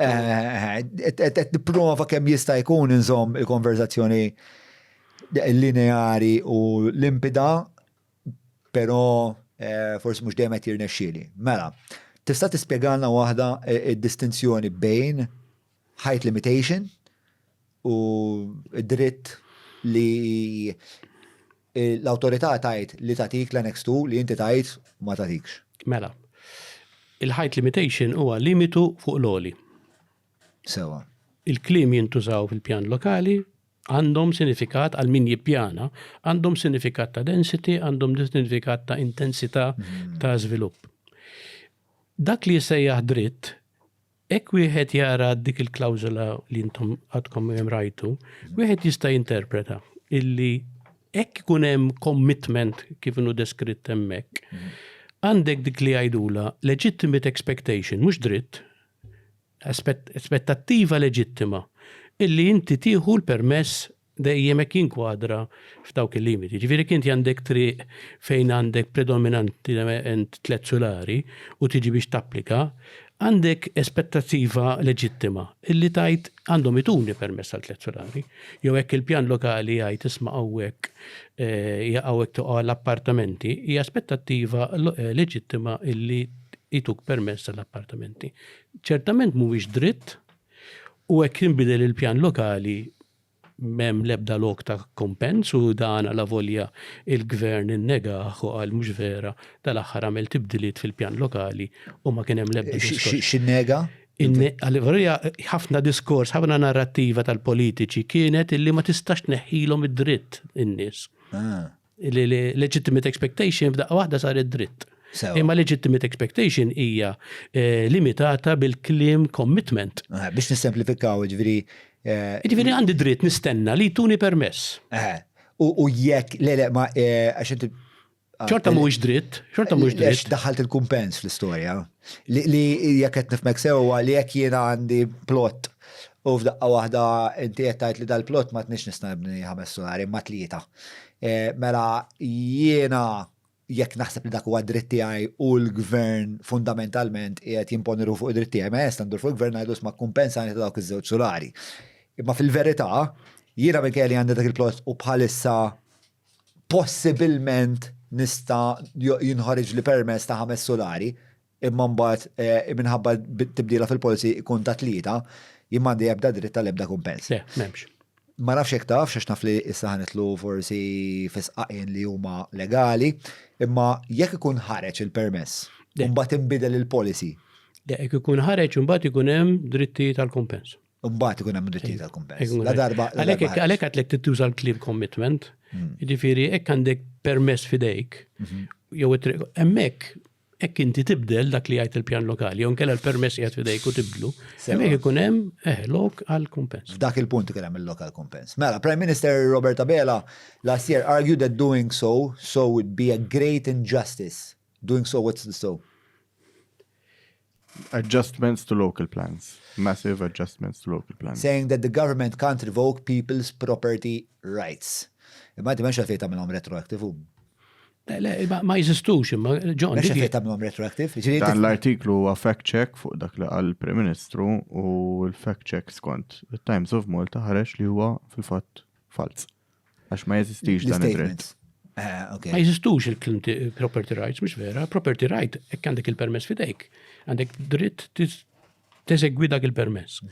Pero ekk mandekx, pjan lokali huwa il-dritt, kif tajt, il-diskrezzjoni tal-gvern, irrid jagħmel l-affarijiet sew, ġifieri hemm il-liġi li tajt kif tagħmel it-tibdila fil-local plan, irid ikun hemm konsultazzjonijiet, studji, eċetera, eċetera. U hawnhekk xtaqt nagħmel osservazzjoni fuq anki il-mekkaniżmu ta' konsultazzjoni għaliex il-bżonn ta' konsultazzjoni mal-pubbliku teżisti fil-liġi. Imma jiena nsaqsi. Obbligat. Obbligat. Obbligat anke mill-liġi Ewropea. Imma jiena nsaqsi. Hekk inti tibgħat li dokument u jiena mhux perit u ġaj kolli diffikultà biex nifhem x'qed jippruvaw jagħmlu. Hekk inti tgħid li isma' aħna se għandna din l-intenzjoni. Għandek xi kummenti? Hekk inti mhux f'din linja kif jista' jkun tagħti risposta bis-sens. Jiena kondi pretendi biex tagħmel konsultazzjoni. Oħroġ, għajt x'inhuma l-alternattivi, għajt x'inhuma l-konsekwenzi, għajt spiega se jiġri bdi mhux nagħmlu pazzalzet, naqtaw biċċa, mbagħad naqtaw biċċa oħra, mbagħad naqtaw biċċa oħra, u dejjem ngħidu għax issa dik skont dik il-policy. Tina jiġifieri isa logħba qaret il-pjanar. U di tingħatu di tal-mortadella slicing jew xi maddannedu. Dina hija tattika komuni li inti taqta it-salset biċċa. Mbagħad mod nitmaħħulek bil-mod il-mod. Kif għamlu kif inti qed tgħid li għamlu meta bidlu l-liġi tas-sanità sitt xhur wara li bidlu l-Annex 2. Xbajt taħdem mid-dar jew ġo xi kaffetterija storbjuża, mela mhux tiġi saħdejn għall-Business Labs, post ċentrali, kwiet sabiħ, u li fih tista' tagħmel użu minn hot desks, uffiċċji, boardrooms li trid. Tista' taqbad u tfetx fuq l-adba mingħajr ma tafżal il-ħadd u serraħ rasek li żed inqeda. U jekk titlaq 4 min nies jew 40 se joħorġuk ta' nies. Business Labs, xittit aktar. Mela, isma' hemm mbagħad xi ħaġa li hija wkoll daqsxejn perturbanti li huwa s-sitwazzjoni li hija sitwazzjoni fejn minkejja li l-qorti tkun iddeċidiet illi dak l-iżvilupp huwa illegali, imma mbagħad l-iżvilupp ikun sar. U issa mela, tibqgħu bil-lasta. Hemmhekk hemm għandek żewġ punti, għandek raġun li tqajmu, hemm żewġ punti hawnhekk. Hemm mekkaniżmu wara li ġib il-permess tista' tmur għat-tribunal u il-perjodu tal-appell. U anki wara li jiddeċidi t-tribunal hemm perjodu tal-appell. 30 ġurnata. Prinċipalment l-iktar importanti bejn id-deċiżjoni u t-tribunal, ġifieri, dik l-iktar importanti. Għaliex? Mela jien għandi permess fidejja, però hemm oġġezzjoni quddiem l-appell. Il-tribunal tal-appell jiddeċidi hekk u se jwaqqafni billi nuża dak il-permess li għandi fidejja. Jew inkella ħalli fidejja, jgħid isma' irriskja int, hekk trid irriskja. Mela, għana dejjem nitolbu iżjed ċarezza fuq din, ngħid isma' hekk inti hemm appell. Tista' jkollna sistema regolari ta' kif is-sospensjoni tal-permess tiġi regolata. Dina kienet xi ħaġa li anke il-Prim Ministru fl-ewwel ta' Mejju li għadda ta' qabel kienu wieħed li ħarsu lejha u għadu ma ġara xejn. Però x'jiġri mela? Mela, min ikollu l-istonku ħanajtek jgħid nirriskja. All right? U ġraw illi postijiet inbnew u l-qorti tajt isma' dawk l-aħħar żewġ solari li bnejt mhumiex legali. Mela m'għandekx permess. Sewa. Kieku jiena minaf ċikku l-poplu għandi biċċa kambra ximkien u m'għandix permess, kieku joħorġu l-irwiefen biex inwaqqaħħa. Jiena li jiena businessman qawwi, naf illi mhux se jiġu jwaqqgħu ili. U fil-fatt, ma rajnihomx jitwaqqgħu, anzi. Għandna diversi minn dawn il-każi jittajt. Għandna diversi każi u dawna propjament se joħolqu l-opportunità biex wieħed jgħid immissa jiena għandi dritt tal-5 livelli. Jiġifieri flok niċċaraw l-affarijiet. Imma legalment ma joħolqux. Għax inti qed li il-commitment, point 1 tal-commitment, erġana morna, kien irid ikun il-bejn tkun legali.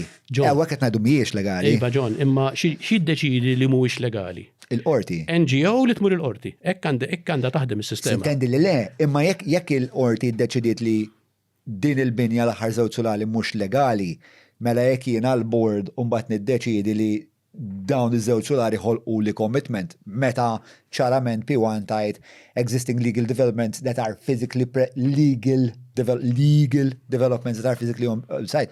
Mela dak il-punt ma nistax nonora dak il-commitment għax daw iż-żewġ solari mhumiex legal. Għandna każijiet bħal daw. Fejn il-commitment, jiġifieri xi ħaġa li ġan bniet, jaqabluha ma xi ħaġa li hija legali. Jiġifieri hemmhekk inbniet mingħajr permess, u issa tgħidu imma dik inbniet.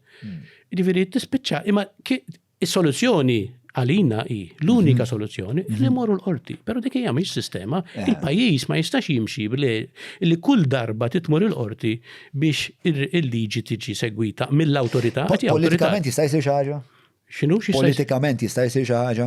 Politiċi jridu jkollhom il-kuraġġ li jgħidu isma' dik il-liġi. Hemmhekk tfottejna. Ejja naf, dik il-problema.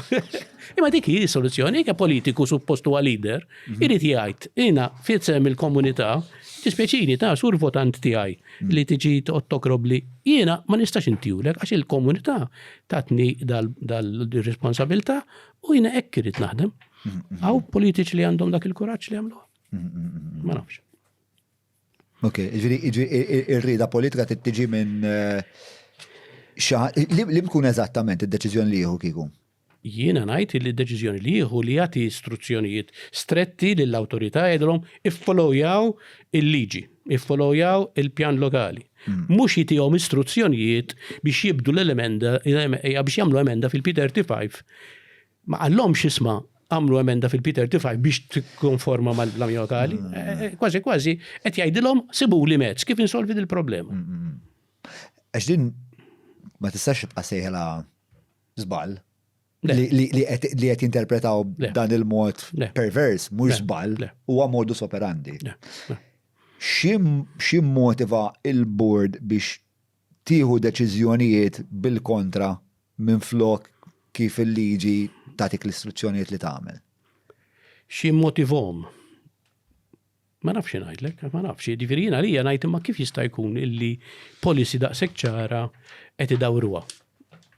Qed jħossu li mhux fera l-applikant, qed iħossu li hemm xi pressure minn xi ħadd fuqhom, qed iħossu li hemm xi ħadd li jirringrazzjahom ta' din li qed jagħmlu, ma nafx ngħidlek. Kif jirringrazzjahom? Kif jingrazzjom, minna fem diversi metodi. Ġifiri, aħna kenna kas fejn kienem noqgħod attent li fejn kienem. Għad il-kas ma għedin xtinijiet u għek. Kien sħab ma żviluppatur, ġifiri. Xaħat fuq il-board kien parti minn. Xaħat tisjed mill-board kien, ġifiri, per esempio, aħna ma najdux min fejn tġibhom il-flus sur membru tal-board, alright? Issa daħla ħar kienet jitkellmu fuq, ġifieri. Imma il-punt mhux daku, l-istruzzjoni għandha tkun. U għana għal-punt ukoll. Le, imma ma ifimni, hekk inti ma tkunx ċar bħala gvern u tajt il-pjan lokali huwa suprem. Mela imxu mal-pjan lokali. Naħseb dika hija istruzzjoni leġittima mill-gvern. Istruzzjoni li il-board ma jistax jinjora mbagħad. Imma l-gvern għadu ma taħħix. Anzi l-gvern qed jgħid ejja nbidlu l-policy biex la ma tħallniex mill-bib nitlu mill-ventilatur. Ekk ixot jgħid qed jgħidha bil-bira ġifieri hawnhekk follow il-board min jaħslu, il-board min fejn jiġi. Il-board tal-awtor, għax insiex hemm board illi jaħdem fuq il-policies. Mbagħad hemm il-bordijiet illi jiddeċidu fuq l-applikazzjonijiet individwali. Mela, tittina naqra sommarju ta' daw il-siġġira ta' bordijiet. Hemm Mod ħafif ta' l-awtorità ċentrali biex ngħidlek li tiddiskuti l-livell tal-policies. Mbagħad hemm il-każijiet partikolari li jiddeċiduhom skont hekk ikunu UCA jew ODZ, kommissjonijiet jgħidulhom. Xi kultant jista' jkun proġett kbir illi jerġa' jmur lura l-kumitat prinċipali, jgħidu sma' din hawnhekk forsi deċiżjoni tkun iżjed formali, iżjed preparazzjoni, iżjed etc. Mbagħad hemm il-bord tat-tribunali u l-appell, jiġifieri dawk huma. Sewa. Però hemm xi bord partikolari li tieħu bid-daw l-izbalji iktar minn oħra, speċjali li jidru iktar qudiema daw it-tip ta' applikazzjonijiet. Le, ma insomma, naħseb iva ġifieri hemm, għax ħafna drabi jiddependi l-Kostituzzjoni għax il-volja qed nitkellem fuq kummissjoni waħda, il-membri jistgħu jinbidlu skont il-każ hemm ir-riserv meta jiġifieri il-kompożizzjoni hemm tlieta, però l-kompożizzjoni tagħha tista' tinbidel. Sewa. U dawn in-nies li ikunu qed jieħdu d-deċiżjoni. Daw il-nis tal-bord li jieħdu d-deċiżjoni. Dawn huma maħtura mill-politiku. Iva. Sewa. Ġiri u għal il-ministru li jiddeċiedi jiena ħanqet il-Julian, il-Ġajel u l-Adrian fuq il-bord. U ovvjament, nimmaġna l-ministru itihom gwida il-ministru huwa fl-obbligu tiegħu, ir-responsabbiltà tiegħu. Ara, jien naħseb li jekk inti tħares li liġi daw suppost ikunu indipendenti, jiġifieri mhux suppost. Per jiena kont għamilt suġġeriment lil mhux jien biss waħd jiġifieri, suġġeriment lill-awtorità. Oħloq speċi ta' ombudsman intern. Biex inti jekk inti inkwetat fuq id-deċiżjonijiet li qed jieħu dak il-bord, tagħmel osservazzjoni. U leġittimu meta tisma' inti hawnhekk innota li l-qorti qalet hekk ma tistax Tibqa' tagħmilha dil ħaġa. Tibqa' tagħmilha. Jiġifieri jgħidu li għamluha, però jiena ma rajtx riżultat ħareġ minna di hekk vera jagħmlu. Għamlu dan l-ombudsman qed intern. Ma nafx u qalu li xi mekkaniżmu ta' review għandhom intern, però jiena qatt ma rajt illi għaliex meta nara jiena l-bordijiet jieħdu deċiżjonijiet direttament kontra ma dak li għadha kemm iddeċidiet il-qorti, ngħid imma m'għandunawx daw illi qed jaħdu ħaġa ħażina. Ma daw mhux niskretini. Taħseb li għadha pitada għad ikun hemm min ikollu jġor responsabilità kriminali ta' dan kollu? Jiena bniedem ottimistu nispera li ma ġifri waqt li ninkwieta jiena m'għandix evidenza ta' korruzzjoni u nispera li ma teżisti. Però spjegazzjoni għal ċertu deċiżjonijiet imbagħad xorta m'għandix. Mela, fundamentalment, x'taħseb li hemm ħażin bis-sistema tal-IPNR li nistgħu nibdew insolvu? Jiena naħseb illi l-ewwel ħaġa l-IPNR għandna l-esperti, vera, għandna l-esperti li jridu jitħallew jagħmlu xogħolhom li huma prinċipalment l-istudji li huma l-bażi xi tfisser studji. Mela, aħna qabel konet nitkellmu fuq il-capacity tal-uffiċċji. Qabel konet nitkellmu fuq il-capacity ta' kemm hemm tal-lukandi. Mela, dawna U għamlu ġifiri meta sar l-ewwel pjan ta' struttura ta' Malta, kien hemm diversi rapporti li ħarsu lej kollox, lej is-sistemi ta' edukazzjoni, is-sistemi tal-agrikoltura, se jkollna bżonn fil-20 sena li ġejjin, ġifiri daka huwa x-xogħol tal-ippjanar. Dak kien hemm teams tajbin li jagħmluhom taqbel ma taqbilx, kien hemm il-bażi. U mbagħad irid ikun hemm direzzjoni politika. Meta tagħmel dawk id-dokumenti ikun hemm anki direzzjoni politika. Pereżempju, hekk inti qed tgħid li l-ekonomija se tiddependi fuq il-fatt li l-popolazzjoni tikber. Dik hija deċiżjoni politika. Illi jieħu l-gvern u jagħti istruzzjoni tgħid isma' jiena l-popolazzjoni ta' Malta fil-10 snin li ġejjin se nara tikber minn hekk għalhekk. Mela intom il-pjanijiet tridu tagħmlu iridu jipprovdu biex ikollhom fejn jgħixu, ikollhom l-iskejjel, eċetera. Tiġifieri hija deċiżjoni politika li mbagħad tiġi. Ovvjament jekk il-politiku jgħidha bħalissa fil-pubbliku dik il-ħaġa huwa l-aħħar ħaġa li qatt se jerġa' jgħid pubblikament għax tantu frustrat il-pajjiż biżida fil-popolazzjoni. U allura iżgħu niġu fl-logħba ta' catch-22 għax inti ma tistax tgħidha għax jekk tgħidha politikament hija suwiċidali. Allora kif tista' tipprepara l xi ħaġa li qas biss qed tgħidilna li għandek f'moħħok li tagħmel? Isma' aħna minna ħafna ħsara għas-sistema ta' pjanar u allura n-nies jissuspettaw, ġifieri tilfu il-fiduċa, jiena niftakarni per iż-żgħir fiduċa fil-awtorità tal-ippjanar.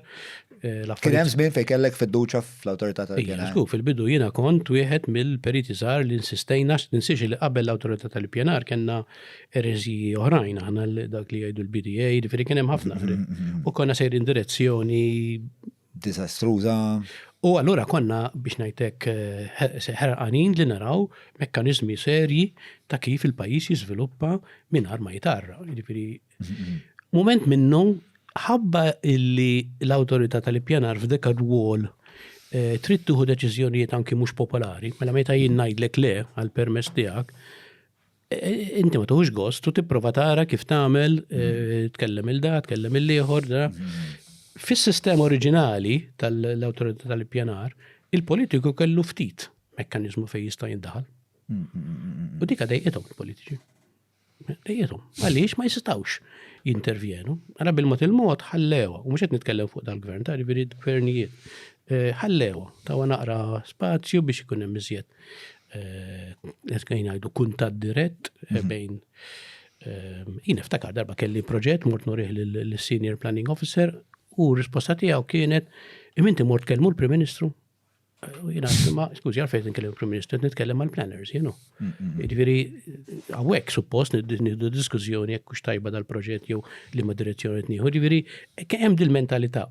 U naħseb in-nies issa m'għadhomx jafdaw li jiena ma nafx kemm iħarsu lejn daw il-consultation document. Vera ftit. Vera ftit.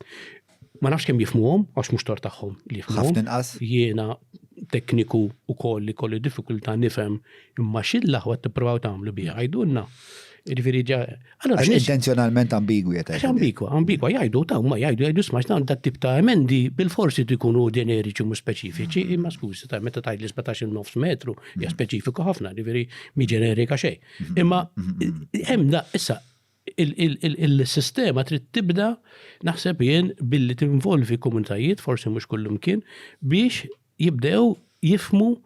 Jiena darba kalli nagħti talk lill-grupp ta' residenti Marsa Scala illi talbuni nkellimhom għaliex kienu frustrati ma xi tiġri, għaliex ma nistgħux nifhmu x'qed jipproponunna. Għaliex taf kif u fuq kollox jista' tkun il-bankina okkupata mis-siġijiet u l-imwejjed, ġifieri tibda iddaħħal il-komunità fil-proċess tal-ippjanar. Huwa proċess diffiċli, mhuwiex impossibbli, imma proċess diffiċli u tikollok rieda tajba li tajt tisma'.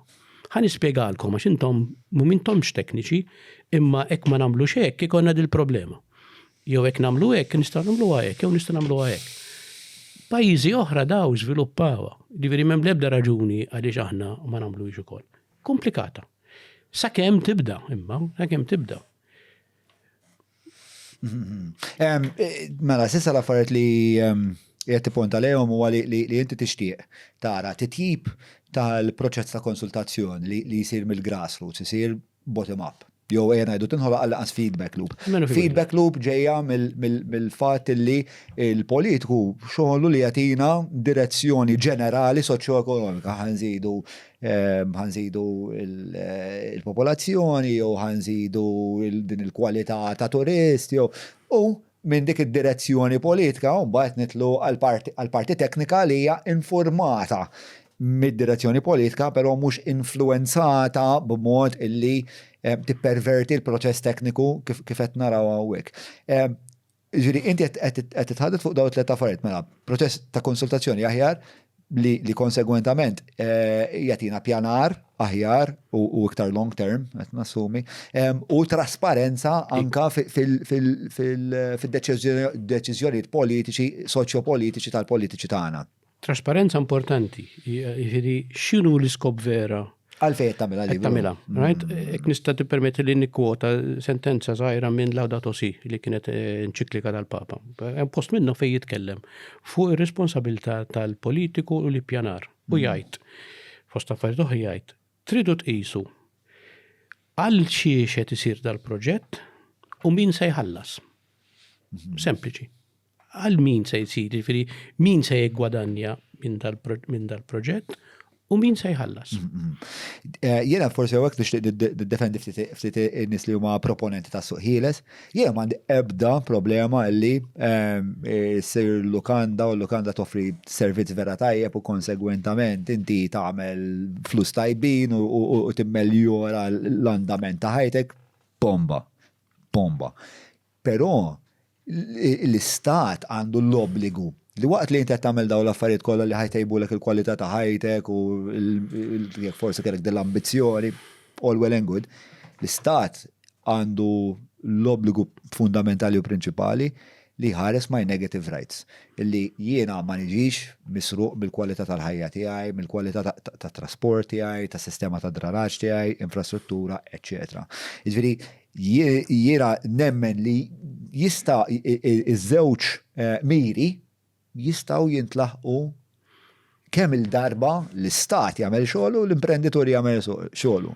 U mhux ikollok din il-iża slash perversa fejn ma tafx fejn beda l-istat, spiċċa l-imprenditur, u tiġra qegħdin insomma antika spiex ta' l-idea figurattiva ta' fis-sodda flimkien imma ekki spiex nasab hija laqwa spjega. Li jkun hemm dawn is-separazzjonijiet fejn kulħadd ħares l-interessi tiegħu, imma jekk jiena u dejhekk tifrustrani ħafna bħala ċittadin li ħallas it-taxxi u jitfaħħom fil-karus nazzjonali, jekk jiena impjegajtek biex tinnegozja n-naħa tiegħi, innegozja n-naħa tiegħi. Bda isni għandna qabbat ta' avukat, ħallastu l-belli lili, dħalt il-qorti u flok qed jipprova jeħles li ninduna li qed jipprova jgħin jaġevola il-persuna ta' kontrija. Eżattek qed jiġri, jgħet inħallaslek il-paga u għalhekk sottolinjajt id-dinamika vera perversa li tgħaddu minna intom li intom titlu l-qorti u bil-flus tagħkom qed jiddefendu xi ħaġa li qed tmur kontra l-ġid komuni li hija assurdità totali. Apex Media huma esperti fil-kamp tal-SEO għal snin sħaħ huma għenu l-klienti tagħhom sabiex jitilgħu fil-quċċata ta' tfittxija tal-Google jekk inti qed tfittex outreach links, PBN builds, konsulenzi u kwalunkwe xorta ta' servizzi relatati ma' SEO mela kellem l-Apex Media. Mela, hemm xi soluzzjonijiet oħrajn apart il-konsultazzjoni pjanar u trasparenza ta' għalfejn qed tieħu dawn id-deċiżjonijiet li taħseb għandhom jiżdiedu ma' kif inħarsu li pjanar fil-futur? Le, naħseb jiena il-pjanar fih innifsu huwa ġa eżerċizzju diffiċli. Jiena li forsi mhux ma naqbilx miegħek fuq għax jiena mhix xi fan kbir ta' xi sistema ċentralizzata tal-gvern ċentrali, eċetera, però iktar ma jkun il-pajjiż żgħir u iktar ma tkun id-densità kbira, iżjed ma tistax tiffordja tagħmel żbalji. Hekk jiena jkun pajjiż kbir u hekk arraqtu, naqbad u mbur x'imkien ieħor. Mela Spanja kien hemm village tourists li diżastru enormi, abbandunawhom. Però ma ġara xejn. Marbejja u Marbejja. Ma ġara xejn. Tiċċara traġedja ta' Marbejja. Ma ġara xejn kbir għaliex in-nies marru x'imkien ieħor. U Marbejja eventwalment ta' biċċietu jerġgħu jiżviluppaw. Kemm jekk inti bnejt l-assi tiegħek hemmhekk, id-dar tiegħek hemmhekk. Issa hekk tiġi ħaġa oħra, ġifieri jekk inti qed tgħid li jiena nemmen fis-suq ħieles, imma l-spiża ġorra int, kemm hekk tirnexxi u kemm hekk ma tirnexxix. Għax jiena niftakar iż-żmien fejn kienu qed jibnu ħafna djar appartamenti illi fir-realtà f'daqqa waħda ndunaw illi s-suq ma kienx qed jassorbihom u min nagħmilha di l-biċċa xogħol mar jiġri għand il-gvern u jgħid isma' min jaf kieku tixtrihom u nagħmluhom social housing. Jiġifieri hemmhekk għaddiju. Waħda soċjalist, jogħġbok l-istat, jiġri hemmhekk hija dak huwa l-perverżjoni assoluta l-iddeani. Jerta xiex ta' meta kien hemm il-kollas ta' Marbejja? Tal-istorja li qed jgħid issa. Tal-iżviluppaturi li bnew. Ta' social housing. Ta' social sena kienet dik? Naħseb fi żmien 2013, jien issa ma dik niftakar. Ta' Marbejja sibta. Nixtieq xi darba nġibu xi ex sindku hekk ta' Marbejja biex joqgħod jgħidilna kif l-affarijiet jistgħu mmorru għal ħara u jaqblilna nkunu moħħnem mistija. Imma laqas għandna bżonn imorru hemm, ta' ġifieri lina għalhekk semmejt nsemmi Barcelona, nsemmi Venezia, nsemmi Berlin li mhux post turistiku, lu istess tabdew jgħidu sma'. Qed jiġri xi ħaġa hekk soċjalment, il-kirjiet qed jolew. Mhux qed inġibu il-koppji li nixtiequ jgħixu, mela jintervjenu. Issa tgħidli dak intervent tal-istat, mhux ngħidu le. Skont kemm ikun violenti dak l-intervent. Skont kemm violenti. Imma huwa korrezzjoni tas-suq, ġifieri din naħseb aċċettata, suq ħieles, però bil-gvern jikkorreġi għax is-suq ħieles mhux dejjem jasal kif tridu jasal int għax ħieles. Il-korrezzjoni ma naħsibx li ħażina. Lej, ifhem, tkun il-ġungla jekk daqqa waħda niddeċidu li huwa suq interament ħieles. Ovvjament irid ikollok ċertu miri soċjali wkoll għax inkella. Insix li tfisser minn ħieles hija minnu iżjed qawwi finanzjarjament, huwa dak li jiddeċidi. Xi tfisser? Mela jien nista' nixtriem, mela nista' nagħmel hekk. Jiġifieri hekk dik hija l-komunità li naspiraw għalija naħseb illi rridu naħsbu għadarbtej, ek dera dak huwa suq ħieles li rridu. Dak il-livell ta' suq ħieles. Mela, għandi għabtit naqbad dibattitu fuq il-merti ta' suq ħieles u l-emanċipazzjoni finanzjarja tal-bniedem. Imma naħseb li mhux l-iskop ta' dan il-podcast. U mhux miegħi mhux esperta dik l-erja. Laqas jien ma ħobb nid-dibatti xorta dak pet subject tiegħi li kultant ħobb nitimgħu u noqgħod nilgħab miegħu. Mela, fejn qegħdin fit-traġitt tagħna vis-à-vis il-pjanar, speċa salvabli l-affari? Iva, salvabli, għal-ħares le. Ġifieri jiena u NGOs oħra bħali u attivisti oħra bħali jaħdmu għaliex jisperaw li jisalvaw. B'xi ħaġa, ġifieri kieku naqtaw qalbna. Naqbatu nitlaq u mmur. Imma hemm ċertu postijiet li meta tħares lejhom Ma naħsibx għandi għalfejn għajda jien, naħseb hemm nies li jafu, mela jgħidlek araw kif sar jinnaf, għawda xi xlendi. Xlendi għadu li xlendi li kien illi ġab it-turisti u barranin joħolqu ristoranti. Jgħidu li ma għandhom dritt jibnu, iva rajt jibnu. Rajt, issa kinti fi żmien għawdex kien jiġbed turist ta' ċertu saħħa finanzjarja li jagħmlu jirtiraw għawdex u għawdex inbidlet anke kulturalment ħabba daw in-nies. Dawn mhux jerġgħu jiġu. U jitilqu fil-fatt qegħdin. Inti tiddeċidi bħala pajjiż, ma tkun onest, mhux għax it-tali għallek ma jien għandi dritt nibni u telliflix id-dritt li nibni. Ma neħdu pereżempju xlendi Marsal Forn, ċertu ħawi ta' San Pawl il-Baħar biex ta' biex se nagħmlu bihom daw, għax l-istat estetiku tagħhom huwa tal-biża'. Huwa tal-biża'. Qasnaf ngħidlek, faċli ngħidlek għan nibdew inwaqqgħu, imma l-ewwel ħaġa naħseb jien tħallix postijiet oħra jispiċċaw bl-istess mod. Almenu dik. Qabel ma nibdew ir-riabilitazzjoni għall-inqas. Itfagarza fuq il-ferita. Tajtara, dik issa paċenzja ma nista' nagħmel xejn, imma forsi nistgħu nagħmlu fil-futur, imma l-ewwel nikkontrollaw is-sitwazzjoni li għandna. Biex ma tirġax tiġri x'imkien ieħor. U hemm postijiet fejn għax nagħmel inti semmejt il-viżjoni soċjali, hemm postijiet rajna fil-gazzetti San Pawl il-Baħar ta' gangs, per eżempju. Daw kollha joħolqu, ġifieri l-ambjent joħloq sistemi soċjali. Sistemi soċjali joħloq l-ambjent, imma l-ambjent joħloq sistemi soċjali. Ġifieri il-krua toħloq problemi anki soċjali.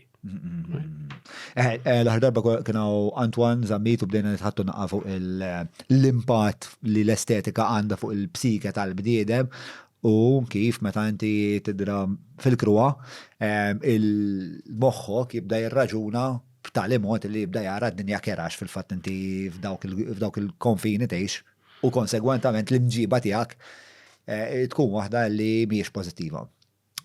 Issa, mela, xtaqna nagħtu spjega ta' xin il-P35 għax wednija madwar 17 seklu ilu. U nixtieq nonora dik il-weda. Mela, P35 illi tħaddidna ħafna dwara, tajt xi ħaġa a building shall not exceed the permissible height as established in the local plans. Sawek il-loba. Which shall be interpreted according to Annex 2 of this document.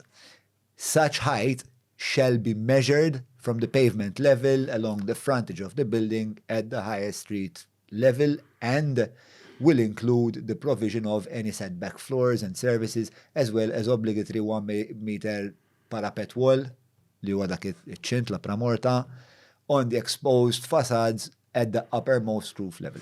Imma il-loba hija u hemm ħafna iktar insomma sa Julian fil-każ jagħmel xi tip ta' aħol biex in-nies ikun jistgħu jsibu għadi, però l-loba hemmhekk qiegħda illi kif qaleb mill-local plans għall-Annex 2. Le, propju hemm jiġifieri l-ewwel sentenza li tajt li tkun skont il-pjan lokali, u mbagħad tajt kif tiġi interpretata f'Annex 2 tal-Policy P35. U mbagħad tiġi iktar l-isser kif inhi proposta issa tajlek mela.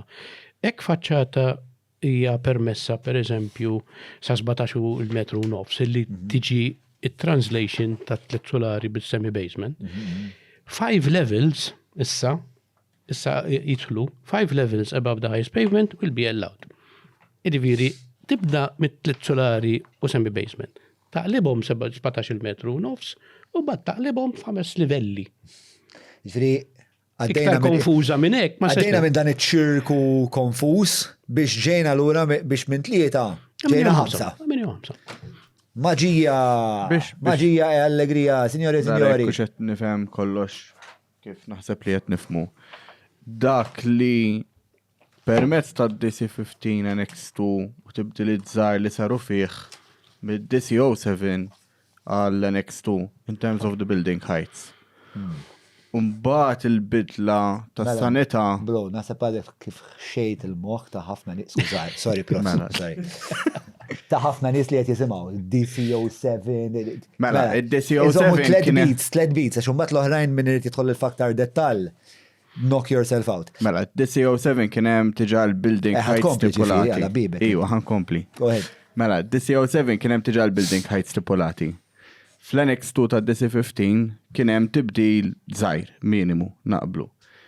Saret il-bidla tas-sanità li mbagħad daħlet isu l-ambigwità biex 3 solari jsiru 5 bis-semi basement.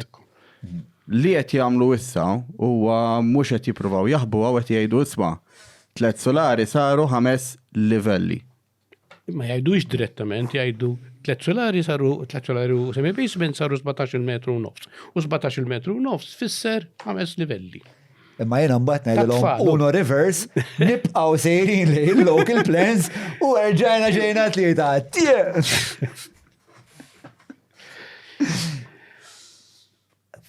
Disaster. Mela. Nixtieq l-MDA ħarġu press release fuq din l-emenda. Ma nafx jekk tidu xinħarsu naqra leha. Mela, le. Sibtek lesta issa u ħafna awkward silence qed nistennew. Awni. Mela, tista' tkabbar naqa' għażlu fond gris. Mela, the MDA makes reference to what is being reported in the media in relation to the proposed amendment of Policy P35 and rejects all allegations that the proposed amendment intensifies development. Daw m'għandhomx ebda interessu jgħidu għal ħaġa. It's just completely transparent. In actual fact, the proposed amendment only seeks to clarify what was already established in the local plans of 2006. Għandek 3 solari. Tajjeb? Alright, ftemna. As followed by the DC-15 document, which reflects how the height of buildings is to be interpreted, i.e.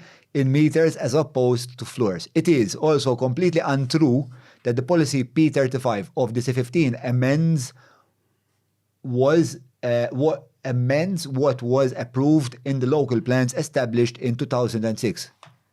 Blatant lie. Blatant fucking lie. Let's go. All right, Mela. What is perhaps commonly misinterpreted, I apologize for my shit reading, I'm trying. What is perhaps commonly misinterpreted as intensification is the situation relating to the semi-basement maisonette, which is nowadays no longer permitted. U għawek nibdaw nħawdu nitfaw ħafna word soup u kullħat biex ta' ma jafx fej edinet, dizorientaw ruħna. Ma ħaniprofa xorta, ma rġaħu daħda l-ura hekk. Ma what is perhaps commonly misinterpreted as intensification is the situation relating to the semi-basement maisonette, which nowadays is no longer permitted, as there has been a shift that habitable spaces had to be built at street level. With this shift in mind. Ġifiri l-assumption kienet li semi-basement jiexu n-nis fiħ, dik li għet jgħidu għaw. Ġifiri issa ma nix għalfej n-jiexu n-nis fi semi-basement, imma semi-basement għatma kien intenzjonat biex jiexu n-nis fiħ, kien biex inti tinżel rampa mux daqsek wifqa u l-karozza tamila fil-basement, għatma kienna Malta il-kultura il-nis jiexu fil-basement. Għal-kem hemm ċertu żviluppi li qegħdin. Iva, jisku li hemm, imma ġifiri hemmhekk qed jgħidu jishom speċi issa biex ma nħallux in-nies jgħixu fis-semi-basement. Ma kienet So, with this shift in mind, the height of the floors had to be reduced accordingly so that the height limitations established in the aforementioned local plans are respected, and so the overall height of the building remains the same. Feġveri għawek pratikament et jammettu. Ridu jiproteġulna l-skyline.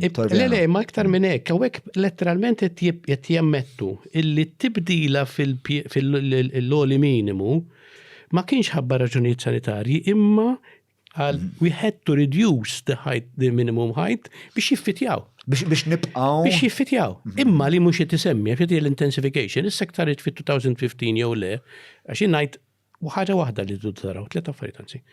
Il-riżultat tal-policy 2015, DC-15, kien tajjeb jew le? Taħx tajdli illi għaxek konna namlu fi 2015, imma dak kien riżultat tajjeb? Skont tal-min?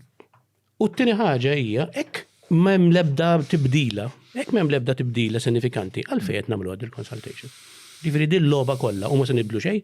Imma obbligati bil-liġi x'nasibina l-preferenza tagħhom kienet tkun li ma jagħmluhiex il-consultation. Il-consultation imma tibdila għalfejn tissir insa l-consultation. Għalfejn jridu nagħmlu emenda fil-P35 hekk mhux se nibdlu xejn. Qed tifhimni ġifieri hemmhekk ukoll hemm jew se nibdlu xi ħaġa jew mhux se nibdlu. Mela hekk se nibdlu għaliex se niċċaraw l-affarijiet, mela aħna se ngħidu. Hekk kien hemm dubju li wieħed għandu dritt tal-5 solari għax kontra l-pjan lokali, issa se nneħħuh dak id-dubju. Dik li qed ngħidu. Dik il-konfużjoni li hemm il-pjan lokali jgħid ħaġa u l-bordijiet jiddeċidu mod ieħor. Hekk dik hija l-konfużjoni hawnhekk qed jippruvaw ineħħu dik it-tip ta' konfużjoni. Però ma naħsibx li pjanar ġust. Le. U naħseb li anke bdil manuvra fil-verità legalment mu se jisolvu xejn bħal matlek l-ewwel. Naħseb li finalment ċorta li ħajġri għal il-local plan ħajbqa' suprem, il-liġi ħatibqa' tgħid li l-local plan huwa suprem, u b'konsegwenza id-dwejja li jaqbluni hija li intom ħajkolkom Morru l-qorti. Tibqgħu deħlin uħirġin l-qorti, fabbrika l-qorti. Huwa viljakkerija kbira illi il-politiċi ma jappoġġawkomx biex intom ma jkollkomx iġġarbu dali qed iġġarbu. U nirringrazzjak, men. Thinking about it, nirringrazzjak tal-impenn kollu, spiex ta' Għanna armata ta' volontira, ġifieri, ta' mxin, għanna armata ta' volontira. Lilkom kollha, insomma. Inti t-personifikaħħom kollha, rajt f'moħħi inti tinstanzja daw il-volontieri. Għajdin naqfu dal-volontiera, għajdin naqfu din l-art ħelwa, xini din l-art ħelwa? Din l-art ħelwa sena diħla nagħlqu 60 sena.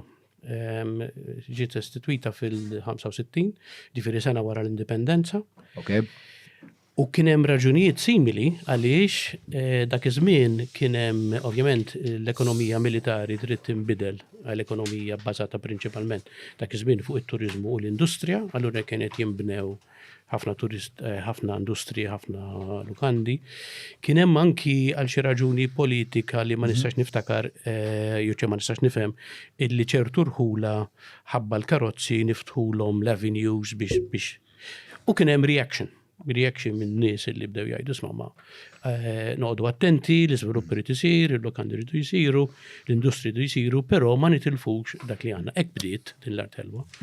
U dik biex ngħidlek lobby bil-mod il-mod u anki mill-gvern, il-gvern dak iż-żmien kien laqa dal-messaġġ. Tinsiex dak iż-żmien ma kienx hemm ambjent Malta, ma kienx hemm Heritage Malta, kien hemm biss id-Dipartiment tal-Mużewijiet li jieħu ħsieb siti arkeoloġi. Ma ġifieri ma kienx hemm vuċi li tajt isma' dik il-fortizza biex aħjar nippreservawha, dik il-batterija. U bil-mod il-mod bdew il-gvern stess jgħidu nisma' tridu tieħduha f'idejkom u tibdew tirrestawrawha u aħna bdejna nimmobilizzaw anki finanzi mis-supporters anki fil-business, jiġifieri corporate sponsors li jgħidu isma' naqblu magħkom aħna ngħinukom biex tirrestawraw. Għamilna pereżempju kważi 20 sena nirrestawraw il-Knisja tal-Vittorja tal-Belt li kienet pratikament abbandonata. Imma blajnuna ta' diversi sponsors li kull sena. Jifieri dak kien ix-xogħol, dak kien il-bidu u x-xogħol prinċipali. Ovvjament kif beda jsir anki l-intensità tal-iżvilupp tiżdied, bdejna naraw li isma' mhux biss irridu nitkellmu fuq il-fatt li nippreservaw dik il-knisja u dik il-kappella u dak it-torri, irridu nitkellmu fuq nippreservaw mod iktar ġeneriku, eventwalment ġew l-ismijiet tal-UCA, ġifieri dik kienet l-attivizmu li issa saret it-tieni dik idejt ġifieri waħda hija restawr ta' monumenti storiċi u l-oħra hija il-campaigning kontra il-telf ta' wirt storiku u wirt naturali. So, mela, grazzi ta' dak il-sommarju li huwa interessanti għalija li sena wara l-indipendenza diġà kien hemm settur tal-popolazzjoni illi ditħoss illi isma' aħna ħan industrializzaw dan il-pajjiż. Però importanti li din l-industrializzazzjoni issir b'responsabilità u bħarsin lejn dak li uritna mill-istorja tagħna. Li tajt affarijiet sbieħ anke fuq il-poplu Malti, forsi mhux il-poplu Malti kollu, però kien hemm minn dan il-bżonn ħassu.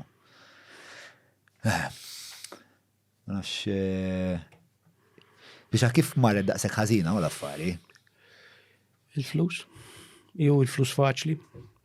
Waħda mill-affarijiet li hija problema Malta hija il-kejl ta' kif tikber l-ekonomija. Il-kejl kif tikber l-ekonomija huwa GDP.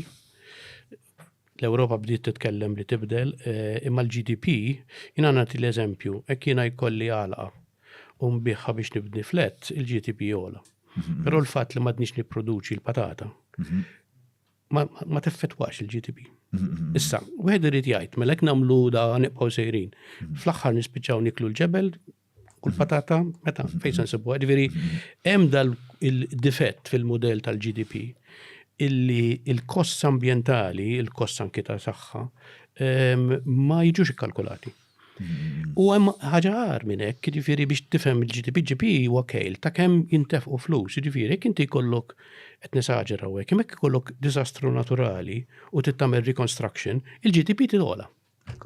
Fil-fatt dak il-punt li kont se nagħmel, li jiena fil-bidu meta kont nirriċerka dawn l-affarijiet, bdejt ninduna li meta nara biex ukoll nisma' l-politiċi jgħidu kellna l-ikbar rata ta' tkabbir ekonomiku meta tara l-GDP, speru vera percentax madonna 7%, u bat mur tara l-lista, u l-oħrajn kollha jkunu pajjiżi ta' tielet dinja, jkunu pajjiżi li jkunu vera korrotti.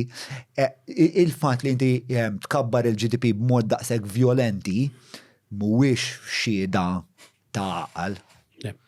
Huwa xhieda ta' ftaħt il-vitien namlu 10 snin sejrinek, un bat jaralla, dik hija il-konsegwenza ta' meta tajt, meta tagħmel l-unika metrika, jew l-ola metrika kemm kabbart il-GDP malajr, fil-waqt li jiena nemmen li il-GDP probably għandu jikber bil-mod u għandu jikber b'mod sostenibli.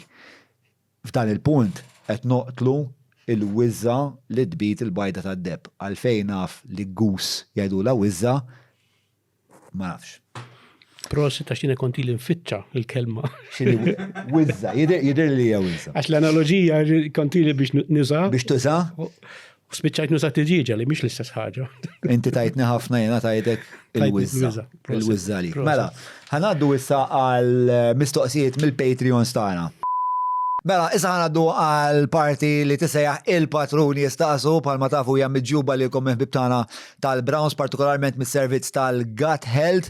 Dan huwa rapport li jsir fil-bidu ta' program tal-Gut Health kif qed taraw rapport li huwa pjuttost dettaljat u approfondit, insomma fejn inti ħasib taf ħafna dwar dak li huwa għaddej ġewwa fik fis-sistema diġestiva tiegħek u hawnhekk jarfek lim tip ta' flora tgħix ġewwa fik. Issir taf daw il-ħafna ħbibek li għandek hemmhekk daw il-komunitajiet differenti, però mhux kull komunità ta' flora hija ugwali u fil-fatt inti għandek bżonn bilanċ ekwilibrju ta' flora differenti u permezz ta' dan il-programm inti tiġi marraf lim xorta ta' ikel huwa tajjeb għalik biex tkun tista' tikkultiva ċertu tip ta' flora fil-waqt li forsi teqret jew tnaqqas il-preżenza ta' oħrajn. Jien sibtu utli ħafna bħalma jenat the gut is the second brain. Lord knows I need 2 brains because my first one ain't that fucking great. Pero li jgħini u koll bil-sistema digestiva, jgħini ħafna bil-level ta' enerġija, u għal-daqstant jek għandkom problemi ta' din ix-xorta, forse anka ansjetà per eżempju, disa jkun il-problema hija xi ħaġa li ġejja mis-sistema digestiva tagħhom. Allura għal-daqstant ma nistax nirrakkomanda biżgħet. Issa ħankomplu jien u Alex Torpiano il-patrun nistaqsu. Mela, l-ewwel mistoqsija. Ġeja minn Antonella Muscat li miex qiegħda preżenti hawnhekk fl-istudio, u xek le. Mistoqsija A. Is architectural rehabilitation possible and if so, what would it look like? It is possible, però mhijiex is-soluzzjoni, ġej mhijiex is-soluzzjoni aħħarija. Hemmhekk qed traqqa. Jiġifieri ovvjament bini storiku trista tirrabilità. Ek tippermetti li nitkellmu fuq semmejt il-kelma sostenibilità, ħafna nies qed jitkellmu fuq il-fatt li rridu nagħmlu l-industrija tal-kostruzzjoni zero carbon affarijiet. Il-vera zero carbon, mhux qed ngħidha jien imma jiġifieri l-Kunsilli Internazzjonali tal-area, il-vera zero carbon huwa zero building. Dak huwa l-vera zero carbon. Ekk imbagħad għandek bżonn tibni, jiġifieri għandek bżonn sptar, għandek bżonn skola, għandek bżonn fabbrika, ibni. Imma dak li għandek bżonn.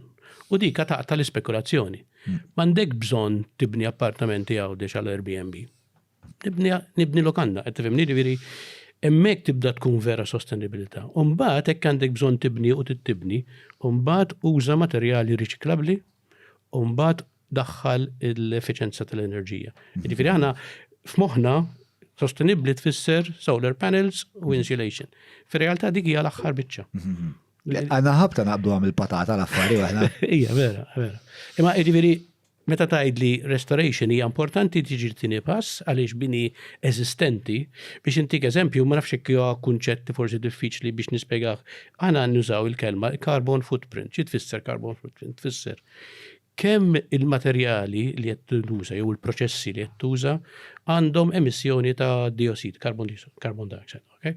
Mela, dak jista' jgħid carbon footprint. Mela għandna nistgħu nikkalkulaw pereżempju is-siment li nużaw kemm għandu carbon footprint. Il-ħġieġ, u mbagħad nistgħu nikkalkulaw biex insaħħnu d-dar kemm qed issa. Però meta jkollok binja eżistenti, dik il-binja għandha aħna sejħulu embodied energy, jiġifieri l-enerġija li ntużat biex il-materjali toħloqhom jew testrahom mill-art jew tġibhom mill-Brażil jew mede u jiġifieri hemmhekk ġa inti użajt enerġija u malli twaqqgħu biex tarmi dak armejtu. Ġifieri hemmhekk għandek footprint qawwi. Ġifieri biex nirrispondi mhux biss hija possibbli, hekk qed nitkellmu fuq sostenibilità hija meħtieġ li inti tagħmel rehabilitation tal-bini eżistenti. Hija digressjoni bħala mistoqsija, però ġietni u ħansaqsijilek, għandek xi dubi dwar il-kwalità ta' kif qed nibnu? Iva, maħniex qed nibnu ta' kwalità illi mhux kollu bkien, qed nkun naqra ġeneriku, però hemm binjiet illi mhux mibnijin ta' kwalità tajba. Sejt and plain, ġifieri qed jinbiegħu flejjes kbar, però mhumiex mibnijin bis-sena. Issa, x'in il-konsegwenza ta' xi ħaġa li ma tkunx mibnija ta' kwalità tajba? Tal-meta tixtri karozza li mhux għandha mhix magna, ġifieri d-difetti bew joħorġu bil-mod il-mod nimmaġna. U ħanafas naqra oħra, l-imxorta ta' difetti qed nitħattu dwarhom? Prinċipalment fil-kostruzzjoni, ġifieri x-xogħol tal-bricks u x-xogħol tal-konkrit. X'hemmhekk tlifna s-sena tal-kostruzzjoni u allura nibnu. Npoġġu l-bloks fuq xulxin, nitfgħu il-planki, nibnu. Imma konsegwentament qed ngħidu pereżempju jekk hawn terremot jaf li l-binjiet tagħna mhumiex jew uħud mill-binjiet tagħna mhumiex ta' saħħa strutturali partikolarment tajba. Laqas biss kont qed nitkellem fuq terremoti, ġifieri nitkellem b'mod ġenerali daw id-difetti, movimenti jibdew joħorġu. Il-problema tat-terremoti hija komplikata għaliex meta tajli terremot, imma x'liema terremot qed tajt. Ġifieri terremot illi konna jinnaf darbtej fis-sena jew iżjed, ċaqliqa jew terremot illi waqqa nofs l-imdina. Ġifieri il-livell ta' terremot. Issa Malta għandna attività sismika mhijiex qawwija ħafna, ġifieri aħna niddependu fuq l-istatistika pereżempju, il-probabilità illi konna terremot qawwi u hekk niddisinjawx għalih. Sa jiena naħseb issa fl-2000 konna minna proposta illi pereżempju nistgħu nażlu binjiet kruċali għal meta jkollok emerġenza li tridhom jirreżistu terremot biex inti tista' jkollok intervent tal-għajnuna, mela kiena jaqali l-isptar biex nagħmel. Mela l-isptar huwa ddisinjat biex jirreżist terremoti. Immekk il-bridge li jwassal l-ambjulanza għall-isptar jaqa'. Jew hekk ir-radio siqgħu, allura ma tistax tikkomunika ma' jiġifieri tista' inti tażel illi tajtara jiena fil-livell ta' sismiċità li għandi nista' nipproteġi daw l-assets. Tista' tiddeċidi li tonfoq iżjed għax wara kollox hija kwistjoni ta' flus u tajt mela jiena rrid nirreżisti iżjed u iżjed u iżjed. Imma lil minn terremot għax forsi jien inkwadrajta ħażin il-mistoqsija wkoll. X'inkwiet oħra għandek dwar ċertu binjiet u kemm huma strutturalment b'saħħithom u kemm se jreġu għal ħafna snin. Kwistjoni ta' binja hija xi ħaġa li tiċċaqla fix-xemx fil-kesħa ġifieri il-kwistjoni ta' reżiljenza ta' il-binja, id-difetti joħorġu minn hemmhekk konsenturi taf kif ġifieri dawk huma mhux qed ngħid li se jaqa' l-bini, imma insaqsejtni fuq il-kwalità imma. Ovvjament hemm kwalità li jkollok sempliċement konsentura. Ma tkollok kwalità perswas tiġi li soqti n-naf Santa Marija stejtu f'daqqa tara djar li huma maqsumin fi tnej. Ma x'qatt għamiltuha dik l-esperjenza. Darba insomma dor dara ma' Santa Marija stejtu u tibda tara l-villa li huma minħabba li l-pedamenti mhumiex b'saħħithom. Ikollok id-djar maqsumin fi tnej jew ikollok il-parti ta' qudiem li tkun maqsuma. Għax dak iż-żmien ma kinux jafu li jibnu bil-piles. Allura kienu jibnu pedament normali. Hemmhekk hemm ħafna minnu li għatat tafal, mhux tal-blat u jiċċaqla. Li ma kienux jafu periment mhux biex niddefendihom illi hemmhekk hemm il-blat illi jaqa' għal ġod tafal ilu żmien jaqa'. Allura meta tħaffer issib il-blat. Li ma kienux jindunaw illi il-blat huwa boċċa kbira ġod tafal. Ġod tafal. U kien jiċċaqla. Mela, din hija nix ħafna din il-mistoqsija, ma nafx hekk għandek xi idea. Sik, are Niamh Brown's social housing ideas applicable in any way in Malta? Ma nafx ngħidlek. Il-kunċetti ta' social housing japplikaw żgur. Niamh Brown għandek amment minni? M'għandix amment le. Mela, saqs il-ChatGPT u ħanaddi għal-mistoqsija li jmiss u mbagħad ittina tweġiba ta' ChatGPT. Mela, Adrian Camilleri sit solari. Da l-mistoqsijiet tiegħu ikunu suppost 2+1. Għanna jibni li torri, mela. I'd be interested in Professor Torpiano's views on the taxation of vacant property. The island, if you beat this drum any longer, it's gonna burst, bro. The island has a multitude of properties left vacant for one reason or another, speculation, family inheritance, etc. While developers continue to build more and more. It's a good point. It's a very good point. Would it not make more sense to force these properties back into productive use? How about taxing properties that are left vacant for a period of, say, 6 months or more? This would exclude the familial home since it is permanently occupied and would incentivize rental sales, etc. Would it not? And if not, why? Problema komplikata ħafna li qed nitkellmu fuq hawnhekk il-proprjetà vojta. Mela, il-proprjetà vojta l-ewwel ħaġa tittara xi kwalità ta' proprjetà hija vojta u għaliex. Hemm proprjetajiet li huma vojta għax mhux abitabbli u m'hemmx mekkaniżmu fejn tissewwihom jew għax hemm ħafna werrieta jew għax laqasna fuq minhom għall-werrieta li hemm daw il-problemi. Ma naħsibx illi hemm xi stok ta' djar illi huma abitabbli illi qegħdin hemm ħadd ma jitriklihom hekk mhix xi second home, għax imbagħad għandek min għandu vileġġatura. Imma għaliex qed ngħid hekk? Għaliex meta ġara illi kull biċċa toqba li kellna rridu nikruha il-barranin, kollox tfajna fuq is-suq. Ġifieri dak li baqa' jiena ma rajtx statistika biex numri jitkellmu għax kif jiġbru id-dejta, imma li jgħidu l-isma' hemm daw percentaġġ ta' binjiet li huma ta' kwalità tajba illi jistgħu jiġu fuq is-suq u ma jiġux. Ma nafx kemm hemm. Ma nafx kemm.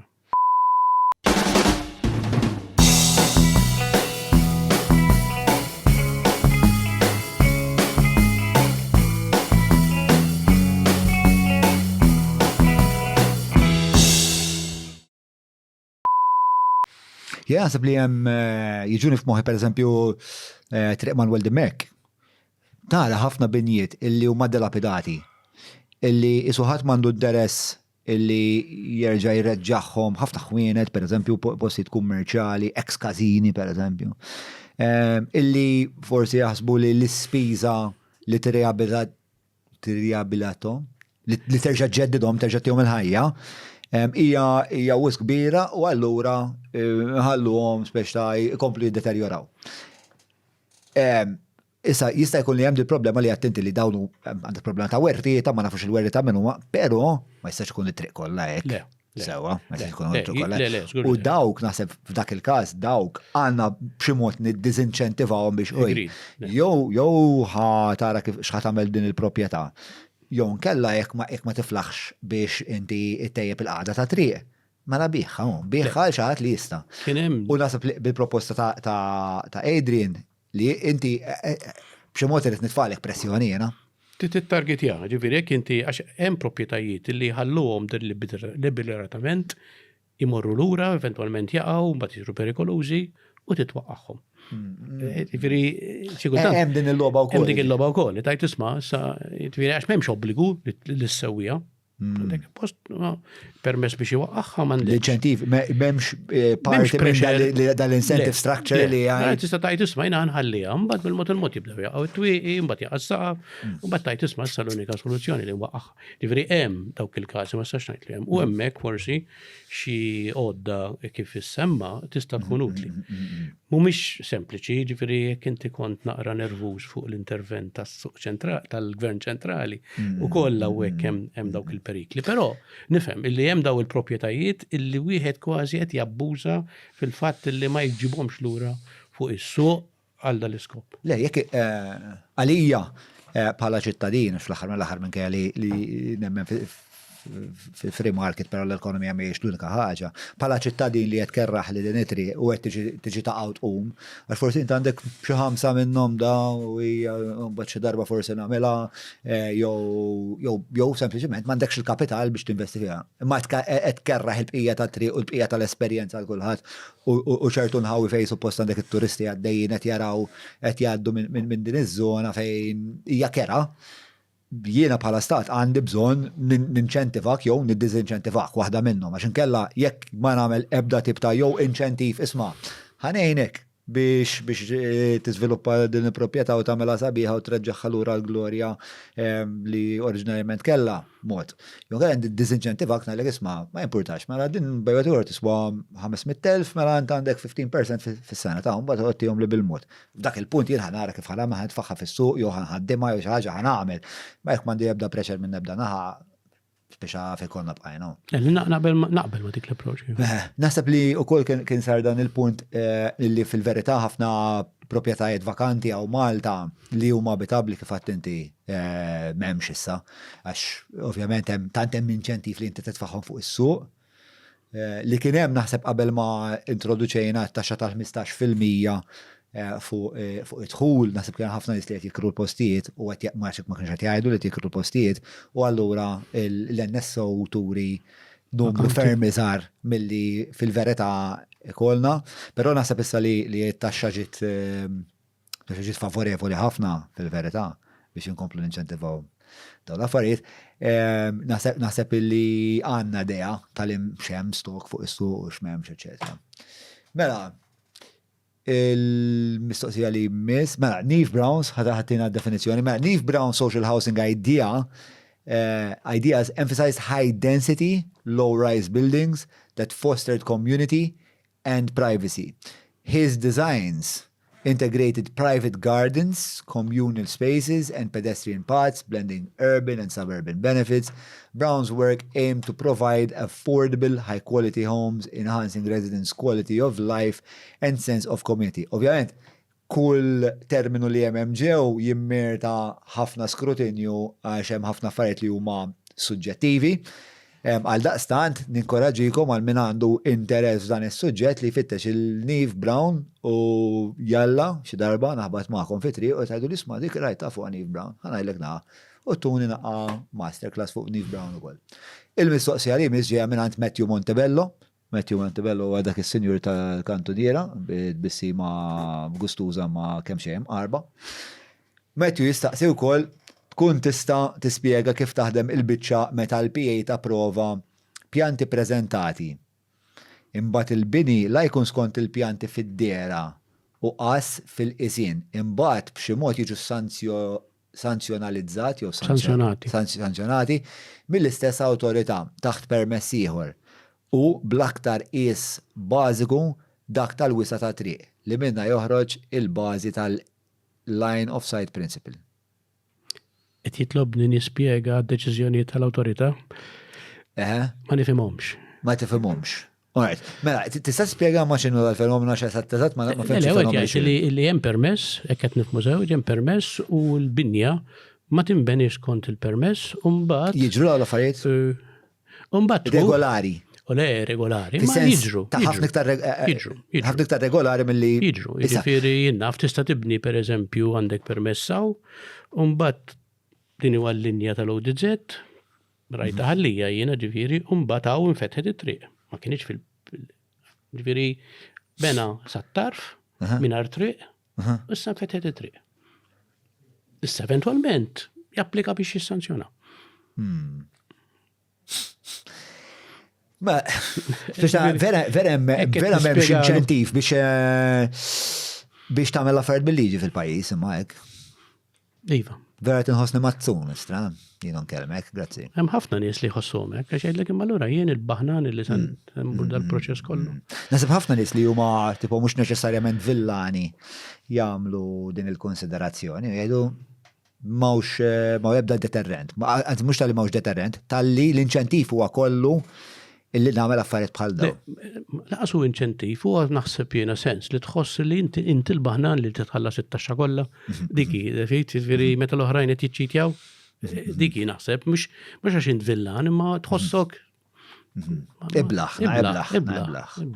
Mela, ġifieri, il-fenomenu li tkellem dwaru Mattew qed jipponta li Matthew u jiftaħajni, biex nsaqsi pija tal-mistoqsija, hija ġej, ma ħansaqsi jek naqra fuq il-mistoqsija, l-oħra mbagħad ngħaddi għal-partu.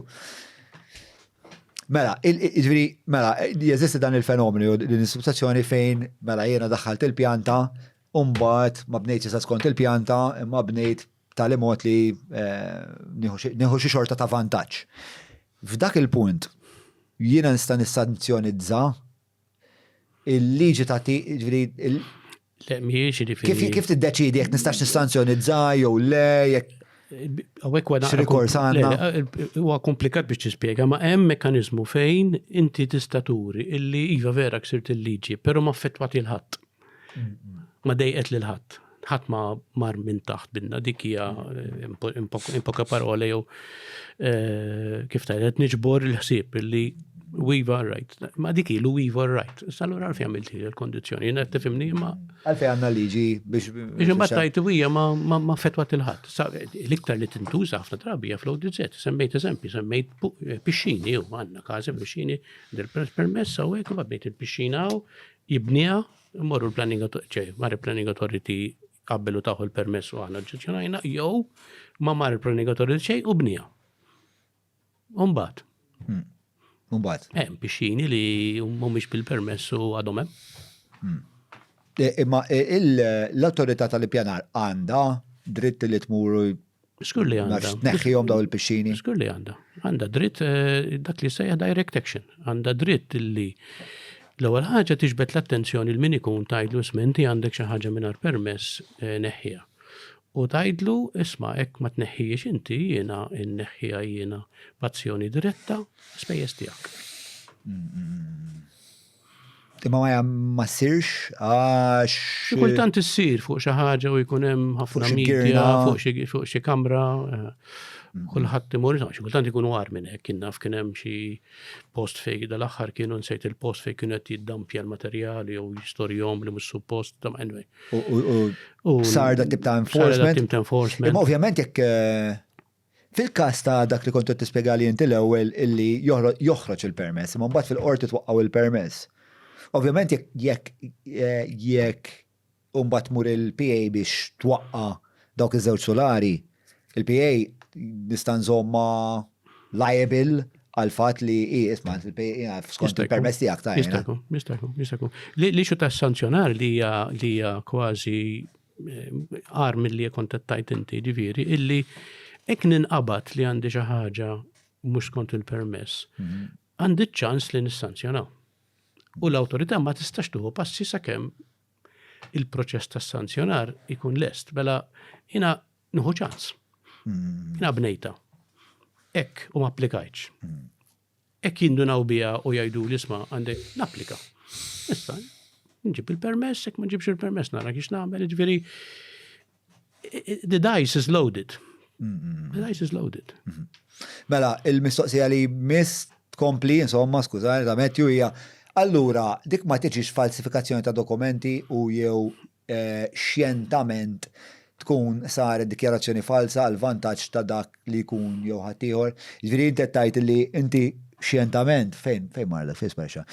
Tkun tfajt fuq il-pjanta mod biex imbagħad għamilt mod ieħor.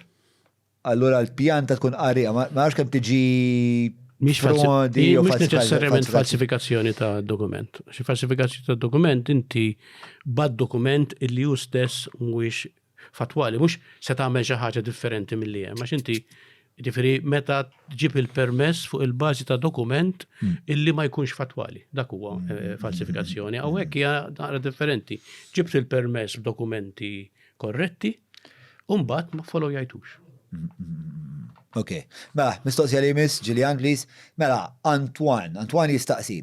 Fit-teknika tal-bini, hemm ċerti limiti ergonomiċi, wisa ta' bibien, oli ta' soqfa, spazju għal kull resident f'appartament, etc.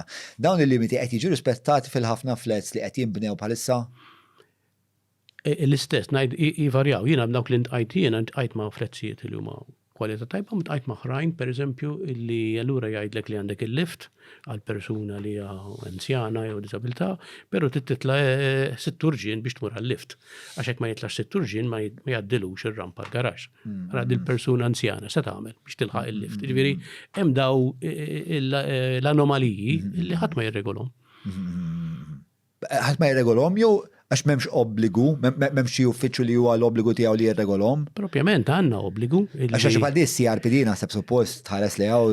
Hemm obbligi hemm diversi entitajiet li suppost iħarsu lejhom daw. Mela, dawk il-mistoqsijiet kollha li għandi jien u l-patruni tiegħi għalik. Għandek xi xi żid ma dak kollu li jingħad? Le, m'għandix naħsibhom. Sawek biżejjed naħseb. Naħseb li għamilna pjuttost traġitt interessanti u naħseb li jiena żgur, ovvjament kont qed nirriċerka għalhekk ovvjament fimt ħafna iktar. Nittama ma nafx ħanħu survey sondaġġ hemm wara għandna n-nor li għadu mhux daqshekk. Ma tixtiex fuq il-majk u tispjega ma fimx. Inżommu ħafna. Fimtuna iktar is-sitwazzjoni ta' DC-15, NX2, insomma, sna. Hija komplikata, ma ntihomx tort. Hija komplikata. Għaliex offol huwa għalfej qed nagħmlu lil biċċa xogħol. X'inhi li rridu nikkorreġu.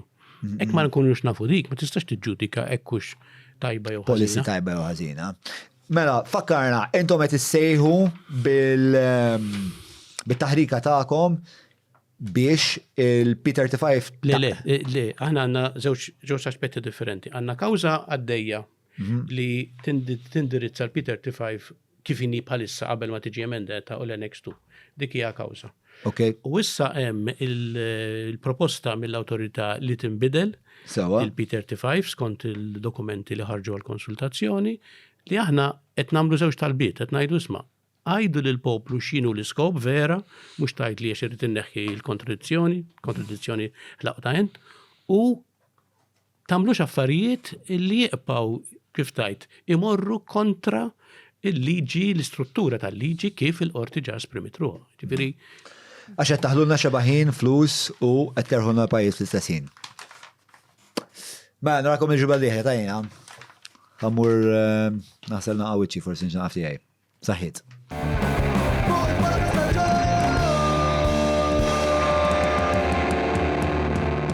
Mela tlaqna.